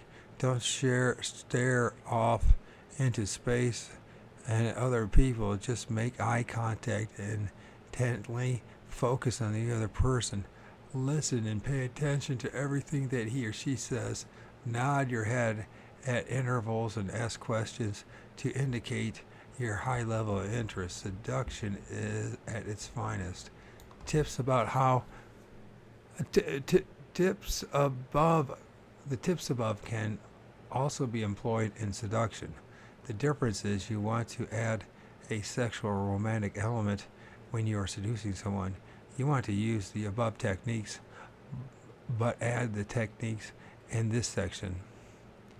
Popilometrics. Popilometrics. I hope I'm pronouncing that right. Popilometrics is essentially using your eyes to create seductive bedroom eyes. Bedroom eyes are sexy and make the other person melt. Men especially are weak to bedroom eyes. You can do this by relaxing the skin around your eyes. You can also enlarge your pupils, creating a sense that you are very attracted to your subject. Lower the light in the room to help expand your pupils. Draw attention to yourself. You want to draw attention to yourself. The best way to do this is to emphasize your assets. As a woman, you can bend over, stroke your cleavage, wear revealing clothing to draw attention to your body, play with your long hair, purse your lips. As a man, stroke your facial hair, flex your muscles, show off your bulge with tight pants. You want to draw someone's attention to your sexuality and draw your body and your body if you want to have sex. You want to draw more attention to your positive attributes and what you can provide someone. If you are trying to go for more than just sex, you might want to show how compassionate you are by drawing attention to your involvement in the animal shelter, or show how much money you have and what financial support you can provide by showing off your high-end way of life, bragging about your great job. Just don't overdo it. People are put off by bragging, so you want to avoid bragging too much. Casually mention great things about yourself, then ask him or her questions to avoid seeming stuck up or overly self-involved. Create an atmosphere. Atmosphere is a huge part of the seduction process. You want to create a sensual mood and open someone up to the idea of sex. Therefore, you must set the mode by changing your environment. Seducing someone under bright fluorescent lights in a hectic work environment won't work quite as well as seducing him or her in a dimly lit room with candles burning and sensual music playing on the stereo. Certain places are more suitable than others for seduction. Ideally, you want to get your subject into a romantic environment such as a nice restaurant or a beautiful spot in nature. You want to create an inviting and sensual environment to facilitate your seduction. How's your video going, buddy? It's fine. But sometimes you have to work with what you have. Home is a great place because you can change it to be more sensual. Lower the lights, use candle lights instead of harsh electric lights, turn off electronics, play soft music, usual sensual fabrics, use sensual fabrics like velvet, drape over your furniture, burn incense and candles with seductive scents such as vanilla, cherry, and jasmine. God, it's so pathetic. You want to create an environment that inspires lust in your subject. A comfortable, gentle, and soft environment that smells good is the best kind of environment. You also want to minimize distractions and things that aren't very sexy. For instance, you might not have the best luck getting laid if a gross show like Jackass is playing on the TV, or if you have to keep talking or taking calls for work. You want to cut off the TV, put your phone on silent, and tell people not to bother you. This enables you to focus on the other person and prevent unappealing intrusions on your seduction. It's just common sense. Appeal to his or her senses. You want to look and smell good to appeal to other people. This is why prostitutes wear very revealing outfits in order to use their skin to put sex onto the minds of the potential customers. You don't need to reveal lots of skin, but you should make yourself as visually appealing as possible. Good hygiene is also important, as is wearing quality perfume and cologne. Dress well, wear a flattering haircut, and maintain your facial hair if you have any. You should also use your voice to appeal to his or her senses. Women tend to prefer deeper voices, while men prefer higher pitched voices. Music and other sound can also be used to create a sense of a sensual and relaxing environment. Use touch to stimulate his or her senses. A soft blanket used as a couch throw can stimulate him or her to relax, for instance. Tease him or her. A series of sexual hints is a great way to inject the idea of sex and romance into someone's brain. When you are seducing someone, you want to put on the moves and create very sexual atmosphere through teasing and hinting, and using subtle moves and looks. You can start to put the idea of sex onto his or her mind. One trick is to stroke things. Stroke the straw you are drinking through with your thumb and forefinger. Stroke the neck of a beer bottle. Another trick is to use your tongue and gently lick your straw. These moves are very sensual and can inject the idea into his or her mind. We're pretty pathetic, aren't we? I have to be honest. This a sensual message without sex. Naked cuddling, oral sex are fascinating ways to tease someone if you don't have him or her sex immediately, but provide him or her with sexual pleasure. Then you will make him or her want to come back for more. Provide an amazing time and promise of more good times to come. You can also tease him or her with a little jokes and jabs. Make sexual references or jokes. Tease him or her by promising sex but never quite delivering. You want to keep your subject on his or her toes. Use touch. Gently touch him or her and can also heighten the mood. Just subtly place your hand over his or hers during conversation. Gently touch the small of his or her back when he comes up, and put your arm around his or her shoulder. Let your hand linger for a minute while making intense eye contact. When you first shake his or her hand during an introduction, when you are handing someone something such as change, let your fingers linger over his or hers. It sounds creepy. Clasp her hands to emphasize the point. Touch her neck while complimenting her necklace, and let your fingers slide down the chain and tickling her skin. And draw your fingers through his or her hair. Certain areas of the human body are particularly sensitive to touch. These areas include the small of the back, the hands, the feet, neck, earlobe, the underside of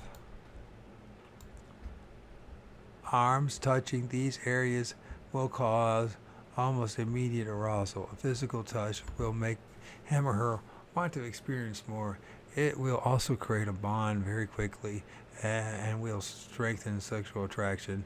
Use touch to cement that bond. Speak shamelessly. Being shy is not so attractive as being a shameless bad boy or bad girl. Boldness and directness will often win you way more success in the act of seduction than being demure. You want to be bold and shameless, even a little ribble. I don't know what the hell that word is. He's starting to throw some shit in here. Okay. Let's see. What the hell that means. Let's see what the French word demure means, anyways. First.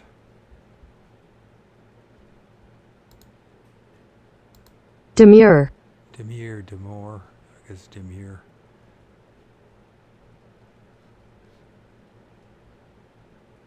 Alright.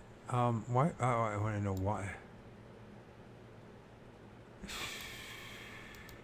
Demure. Reserved or modest. Okay, so demure.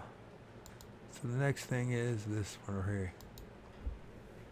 For some reason, it's a word. Well, I never seen it before. So what the hell? Ribble. Ribbled.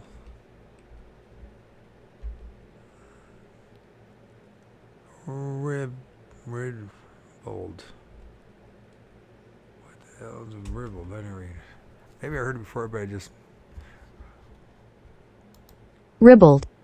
What the hell is ribbled? Even a little ribbled.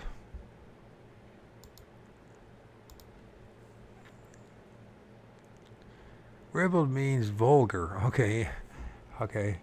Indecent ribbled. Man, that was ribbled. Man, you're a ribbled dude. Vulgar, indecent, lewd in speech. Ribbled. Never heard of it. Never heard anybody even use it. Till now. You want to create shock in your subject, which will also create sexual attraction. Going after what you want is an appealing quality that will attract others.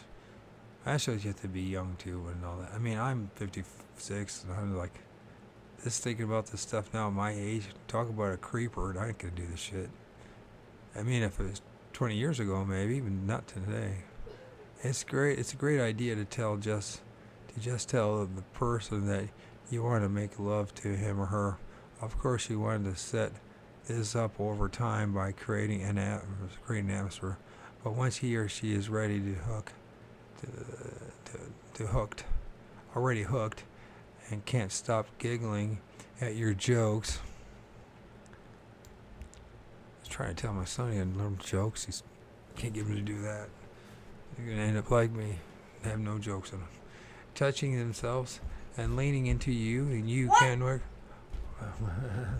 And you can work in explicit details about what you want to do to him or her. You can also tell dirty jokes and drop sexual innuendos. People might swat at you and call you inappropriate, but you are putting sex into their minds. They will also love how shameless and dirty you are, even if they pretend not to. Your boldness will be like icing on the cake. Chapter 10. Create a foolproof facade. If you are using dark psychology, then you have a dark side. You don't feel bad. All people have a dark side. Some people just suppress that side and don't explore all of the power that it has to offer. You, on the other hand, have decided to explore it, even enrich your dark side. Many benefits await you. Human beings are naturally ruthlessly competitive creatures.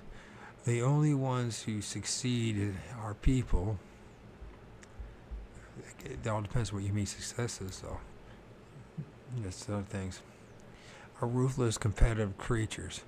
The only ones who succeed are people who are willing to violate morals and ethics to get to the top. So this is just to me, yeah, you're in this soul trap matrix. That is just, it clears that. But if you don't want this place and you don't want to come back, then you have to go the other direction. You have to. You have to fight the urge to be a son of a bitch. You do. So what? I mean, what do they really have? When you look at the people at the very top, what do they really have? All they have is a bigger box. More debt, more confusion. They might have a hotter chick, but do you know, if anybody's been on the block, look, I made love with hot chicks before. It was great at the time, but that time wears thin or wears out, and then you have to deal with the rest of it. I'm so much happier being by myself. Maybe you're a different person, but I love my isolation. I don't want to deal with it. I don't want to be a part of the rat race. There's nothing appealing about it. But we have to understand that this is how, maybe this is who you are, first of all, and maybe this is what you want. And so here you go. Here's some ideas, and or maybe it's a time to reflect and see who you are, and what people are around you, and to be honest about it. These kind of conversations, we don't have very much, do we? I never had it that way. We did have a lot of gossip, though, blaming other people, but really being ruthless like this and this dark psychology bullshit, it goes on all the time. People just don't. He just put a name to it, a label to it. That's all. He's talking about everyday human behavior, and it really sucks. I mean, most people just fucking suck. I mean, to be honest, they just fucking suck. Okay, you and I have decided to explore and even enrich your dark side. Many benefits await you. Human beings are naturally ruthless, competitive creatures. The only ones who succeed are people who are willing to violate morals and ethics to get to the top. Now you have decided to do this. You will get to the top too. You will only fall behind and lose at life if you don't become cutthroat and shameless about going after what you want. But in our society, we have to at least pretend to follow the current social codes of morals and ethics. Otherwise, people will judge you harshly and avoid us. They won't be as willing to like you and to help you out. Our dark psychology training will no longer work if people start to dislike you and avoid you. Therefore, you must create a facade that totally obscures your dark side. You must hide behind an elaborate and beautiful facade to fool people into liking and trusting you. It is the only way to get away with dark psychology. So how do you create this lovely, warming facade that fools the world? How are you supposed to look to others? How do you hide what you are really up to? How do you make people believe that you mean only the best? And that you are not ruthless and self-serving? Well, deception is part of it, but so is denial, and so is confidence. You can create a very convincing facade if you blend these three elements into your outward projection of yourself. A facade so convincing that you will have everyone fooled. Deception. It's until they know you. See, that's the thing. It's good. It works in the initial stages, but then you have to. You come along. You come along, and people are going to see it. It's okay to lie about yourself and present yourself deceptively if it builds your image. You can use deception to make yourself look good to others. Just make sure that your lies are not blatant. You want to mislead people by making yourself look good. I'm thinking right now of a used car salesman or a real estate agent. But you don't want to have to lie and look pathetic should you get found out. Always tell at least most of the truth when you talk about yourself. Very few people tell the truth about anything. Let's say you are on a date. You want to make the best impression about you, but you don't have a great job. You don't want to lie outright, but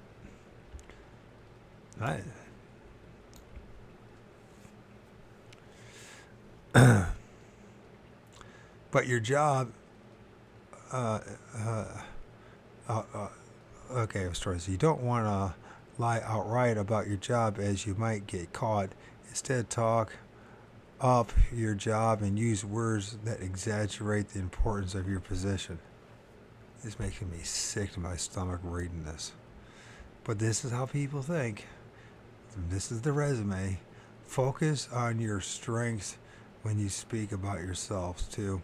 Try to show off your strengths. Don't show off your weaknesses. Downplay your weaknesses to make yourself look better. The better your outward image is, the more positive of a character you appear to have, the more people will like you. Then you will have better luck with people. Denial can help you appear innocent. There are many aspects to denial. You should combine deception and denial in order to fool people into thinking that you are incapable of wrongdoing. In the chapter on manipulation, we talked about the victim card. This is a good one to play. Deny that you have ever done wrong and pretend to be an innocent victim and to justify your actions. You can also pretend that you didn't know what you did was wrong. You can make an honest mistake. Now you're repenting and consumed with guilt. Deny that you are immoral and pretend that to be the grieving sinner. People will feel that you have a good heart even if you have messed up in the past. They will forgive you and admire you for your brevity. These guys, I'm just thinking of all the scumbags I've known in my life. He's describing all the scumbags and bitches in my life, and it's like, oh, fuck. The same, what he's describing is this: if I would run across another one of these people, that's why I avoid the public very much these days. I don't want to run across these people anymore. I'm not interested in the bullshit. I'm not interested in the facade. I find this whole game, this life, is to be the biggest pile of joke that was ever designed by the Dave Mirage and these archonic forces. We're running around like a bunch of clowns.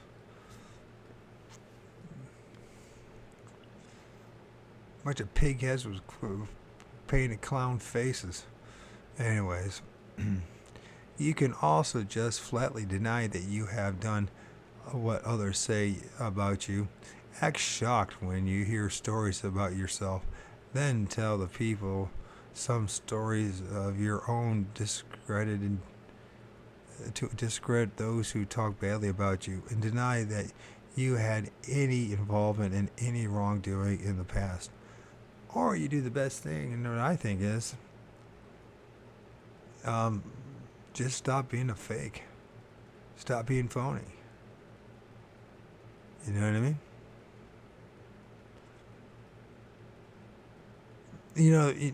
What he calls friends, is what he's saying, he should be saying false acquaintances and associates.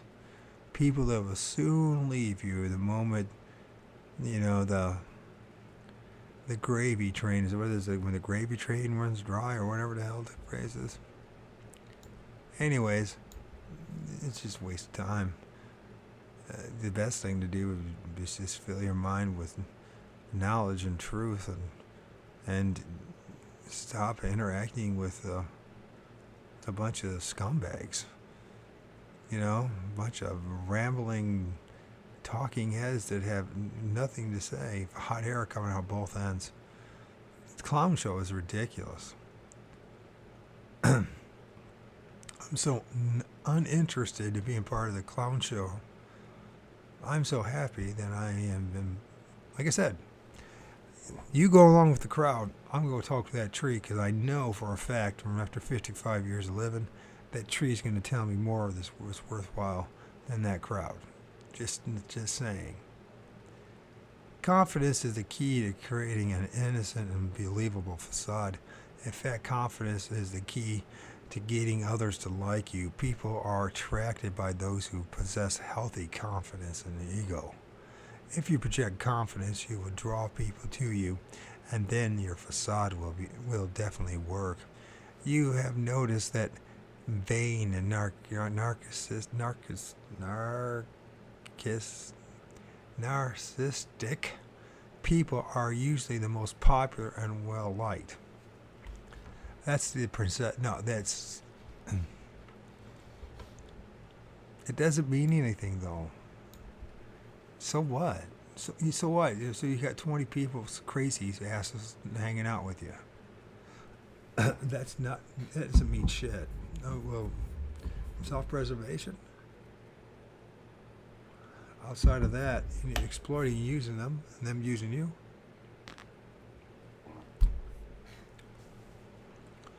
I just find what's really fascinating is how humanity just loves it, accepts it, embraces it. And why can't I do that? It's against my morals, my ethics.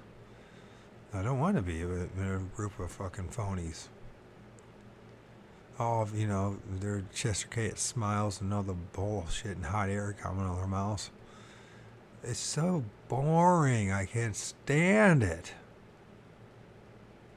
This is because they are totally confident and don't let others ruffle their feathers. Basically, they have such thick skin that nothing can stir up their insecurities. They are bold and full of bullshit and passionate about what they are and what they want. They need to become this. You need to become this way. Confidence is not just something that you must possess. You can fake it. Faking it will actually make you confident over time. That's terrible. And you can convince others that you possess lots of confidence, even if you really don't. Start acting confident, eh?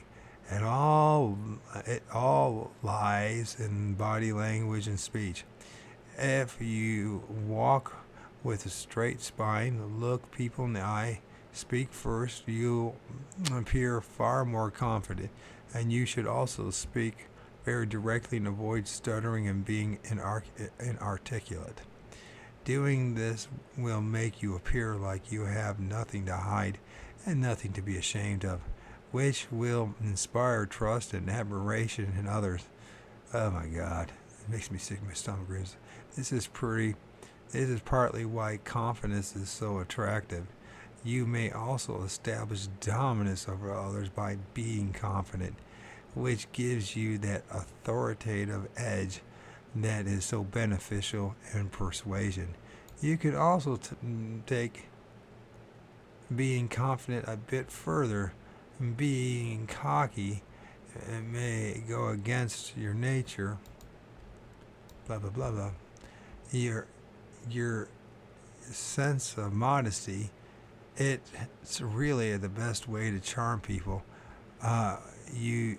People claim that they are put off by cocky people, yet look who gets the most women and men. Being cocky is not the same as being confident, but it can work for you. Putting on a charming, cocky facade is a great way to make people feel attracted to you. They won't know why, and they will feel inexplicably drawn to your savoir and vain nature. Be sure that to brag about yourself while also complimenting others. Shamelessly talk to people, forcing your nature on them, and never take a no for an answer. God, I know the number of guys I know do that too. And you know what I know about them today? Same age.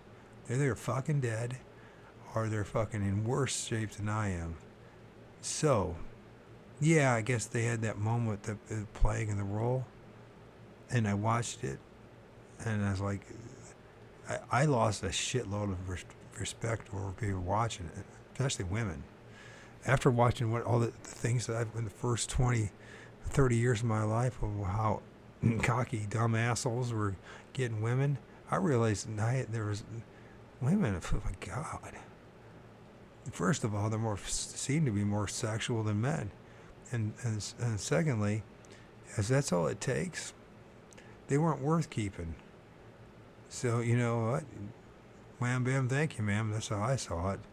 The only thing you were worth is to me was to get my rocks off.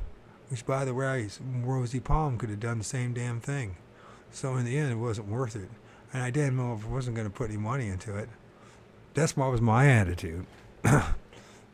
And people say, well, you see, that's where you're at. No. The reason I'm at is because of something completely different. See, I decided to be authentic. And in this world, if you're trying to be truly authentic, do your own thing, you stand out like a sore thumb. And guess what? There's the power out there and people out there. They used to be called the brown shirts. Now they wear like brown pants. All right? And they're part of this huge religious political organization that dominates here in the United States, and they don't want individuality. And if you truly are an individual, they'll find some way to take you out. And that's what they did to me. And they done that to thousands of other people. Thousands of other people that don't know what exactly happened to them or why it happened to them. But I do, because I put a lot of time trying to figure it out.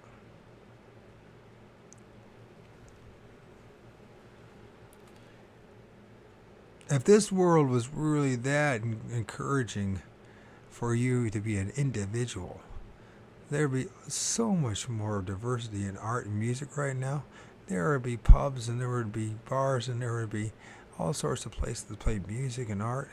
And if you just pay attention to what's gone on in the past 20 years, what little they had the 2000, it's down to something like a tenth of what it was. A tenth. They're slowly drawing the noose around each and one of our necks. So go ahead. Fuck each other. Who cares? Lie to each other. Congratulations. You've done the same thing that billions of other people have done before you. It's not something to be proud of, in my book. Don't even speak doubtfully or belittle yourself. Confidence also helps you justify what you do to yourself. If you believe that you are a great person who deserves the best, then there is nothing wrong with what you are doing to others, then you won't give any of your secret, dark side out of guilt, doubt, and hesitation. You will simply act on your desires boldly and shamelessly. Take a shower. Yes, sir. I said, yes, sir. You will think that you are doing nothing, and thus you will act like you are doing nothing wrong. Shockingly, people will believe you more often than not if you act like you are in the right. That's because most people, what he's trying to say nicely is most people are dumb as fuck. Conclusion. Thank God we only got 10 more pages of this nasty book. But we need to learn, I think we need to talk about this once in a while. Now you have reached the end of the Dark Psychology 202. Was it what you expected? Whether you realized or not, you have just read some extremely empowering tips on gaining control over others. Nothing can stop you now. You are destined to get whatever you want from whomever you want. But it doesn't say this fellow human being doesn't think very highly of other human beings. That's for sure. If it were that easy to be manipulated, but that might be the brutal truth. Other people often pose hurdles to us. They may try to hurt us. They might lie to us or detect our lies and try to get us in trouble. They may say no to something that you really want or need, but dark psychology allows you to plow through the blockages and hurdles that others create so that you can get anything that you want. You now know how to get your way, no matter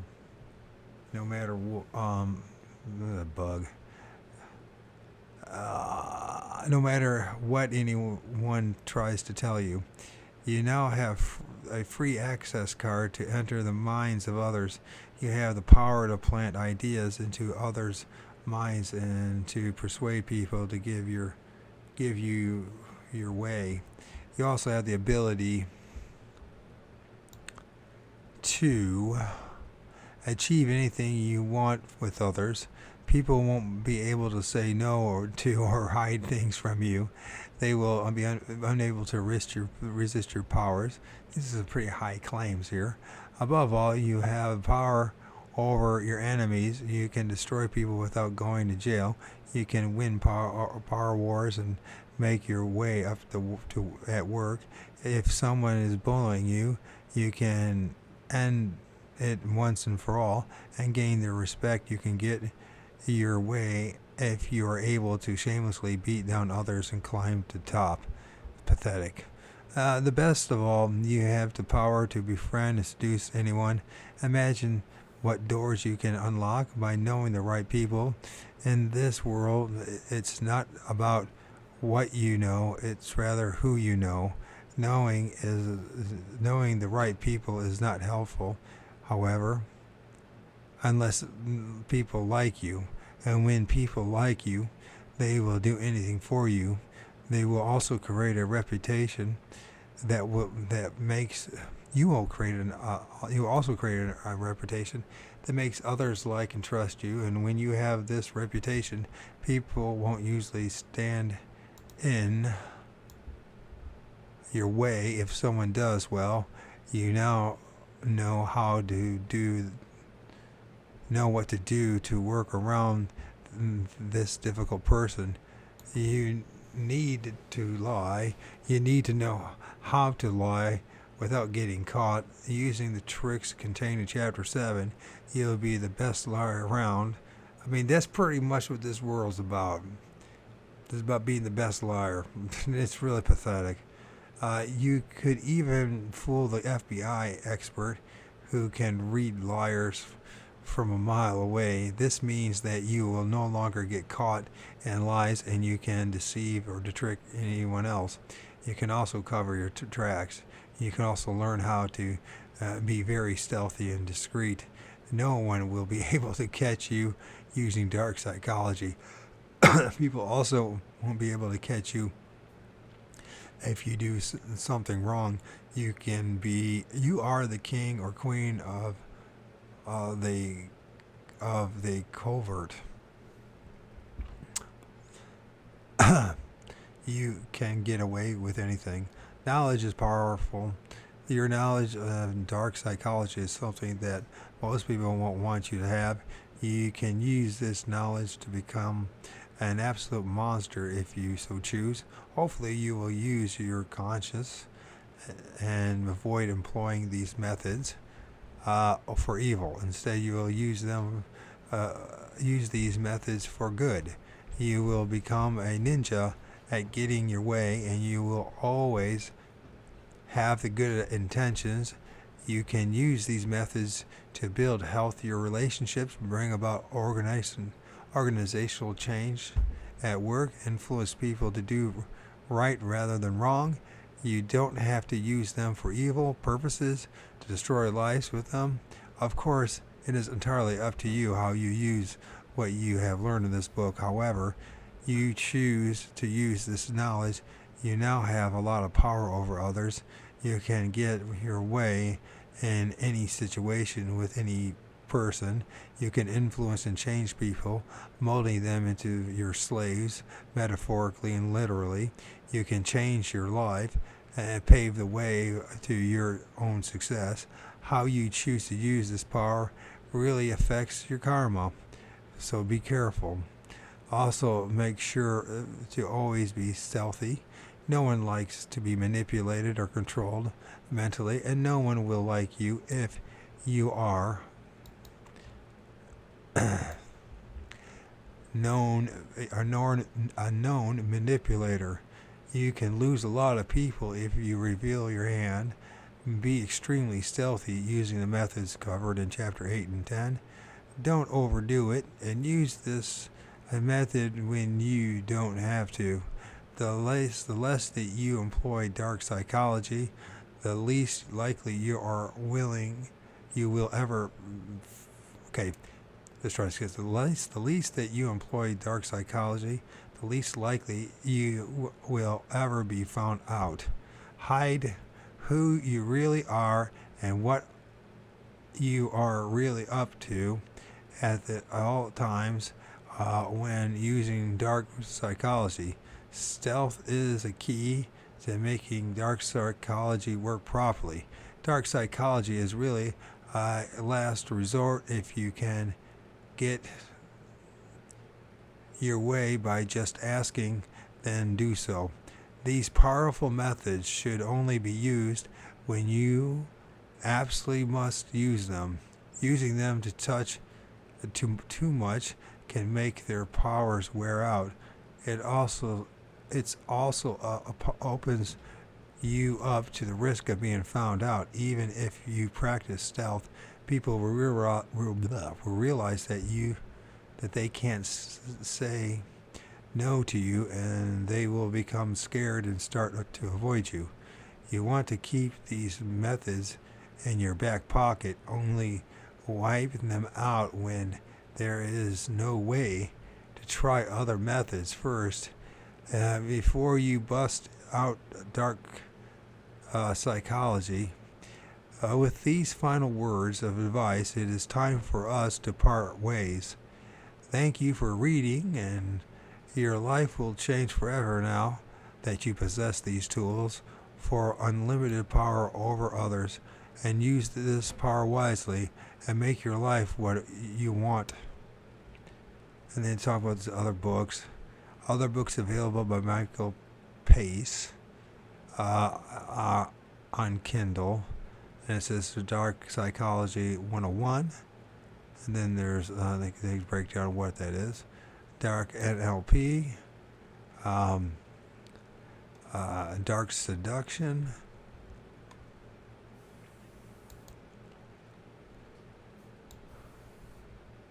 Methods of Persuasion. And I'm so glad I'm done with this book. That book made me feel dirty. It made me feel dirty. You have just picked up the most powerful, life-changing book in the world. By the end of this, is this from himself? Yeah, it is from himself. So, that's at least the author thinks so. By the end of this book, your way of life will be completely different. You will have more power over other people than you ever expected. No one will be able to say no to you. You won't ever lose a battle or argue again. You will be able to get whatever you want and to change people as you see fit. Basically, this book will make you a god. Are you ready for this kind of power? Dark Psychology 202 is follow-up to the hit book Dark Psychology 101. And this guy's, talk about being manipulative. What the hell? But this is what people are. So what the heck? You will learn even more advanced techniques for psychological warfare, mind control, manipulation, persuasion, dark CP, deception, seduction, and blah, blah, blah. No one will be able to stop you now. Whether you use these dark methods for good or evil is up to you. Certainly, these methods are not light. They are not jokes. You will have a lot of lethal power by the time you set this book down. So carefully consider how you want to use this power and what your motives are. Life is a game. The better moves you know, the more likely you are to win at it. You can use this book as a playbook and how to win at life. Be ruthless. Don't feel guilty for using the power that you gained from Dark Psychology 202. You deserve whatever you desire. So it's true. What he's saying, that's a big part of the magic of deception. So, and there we go. And I'm done with this as Dark Psychology 202. It was a worthwhile read. And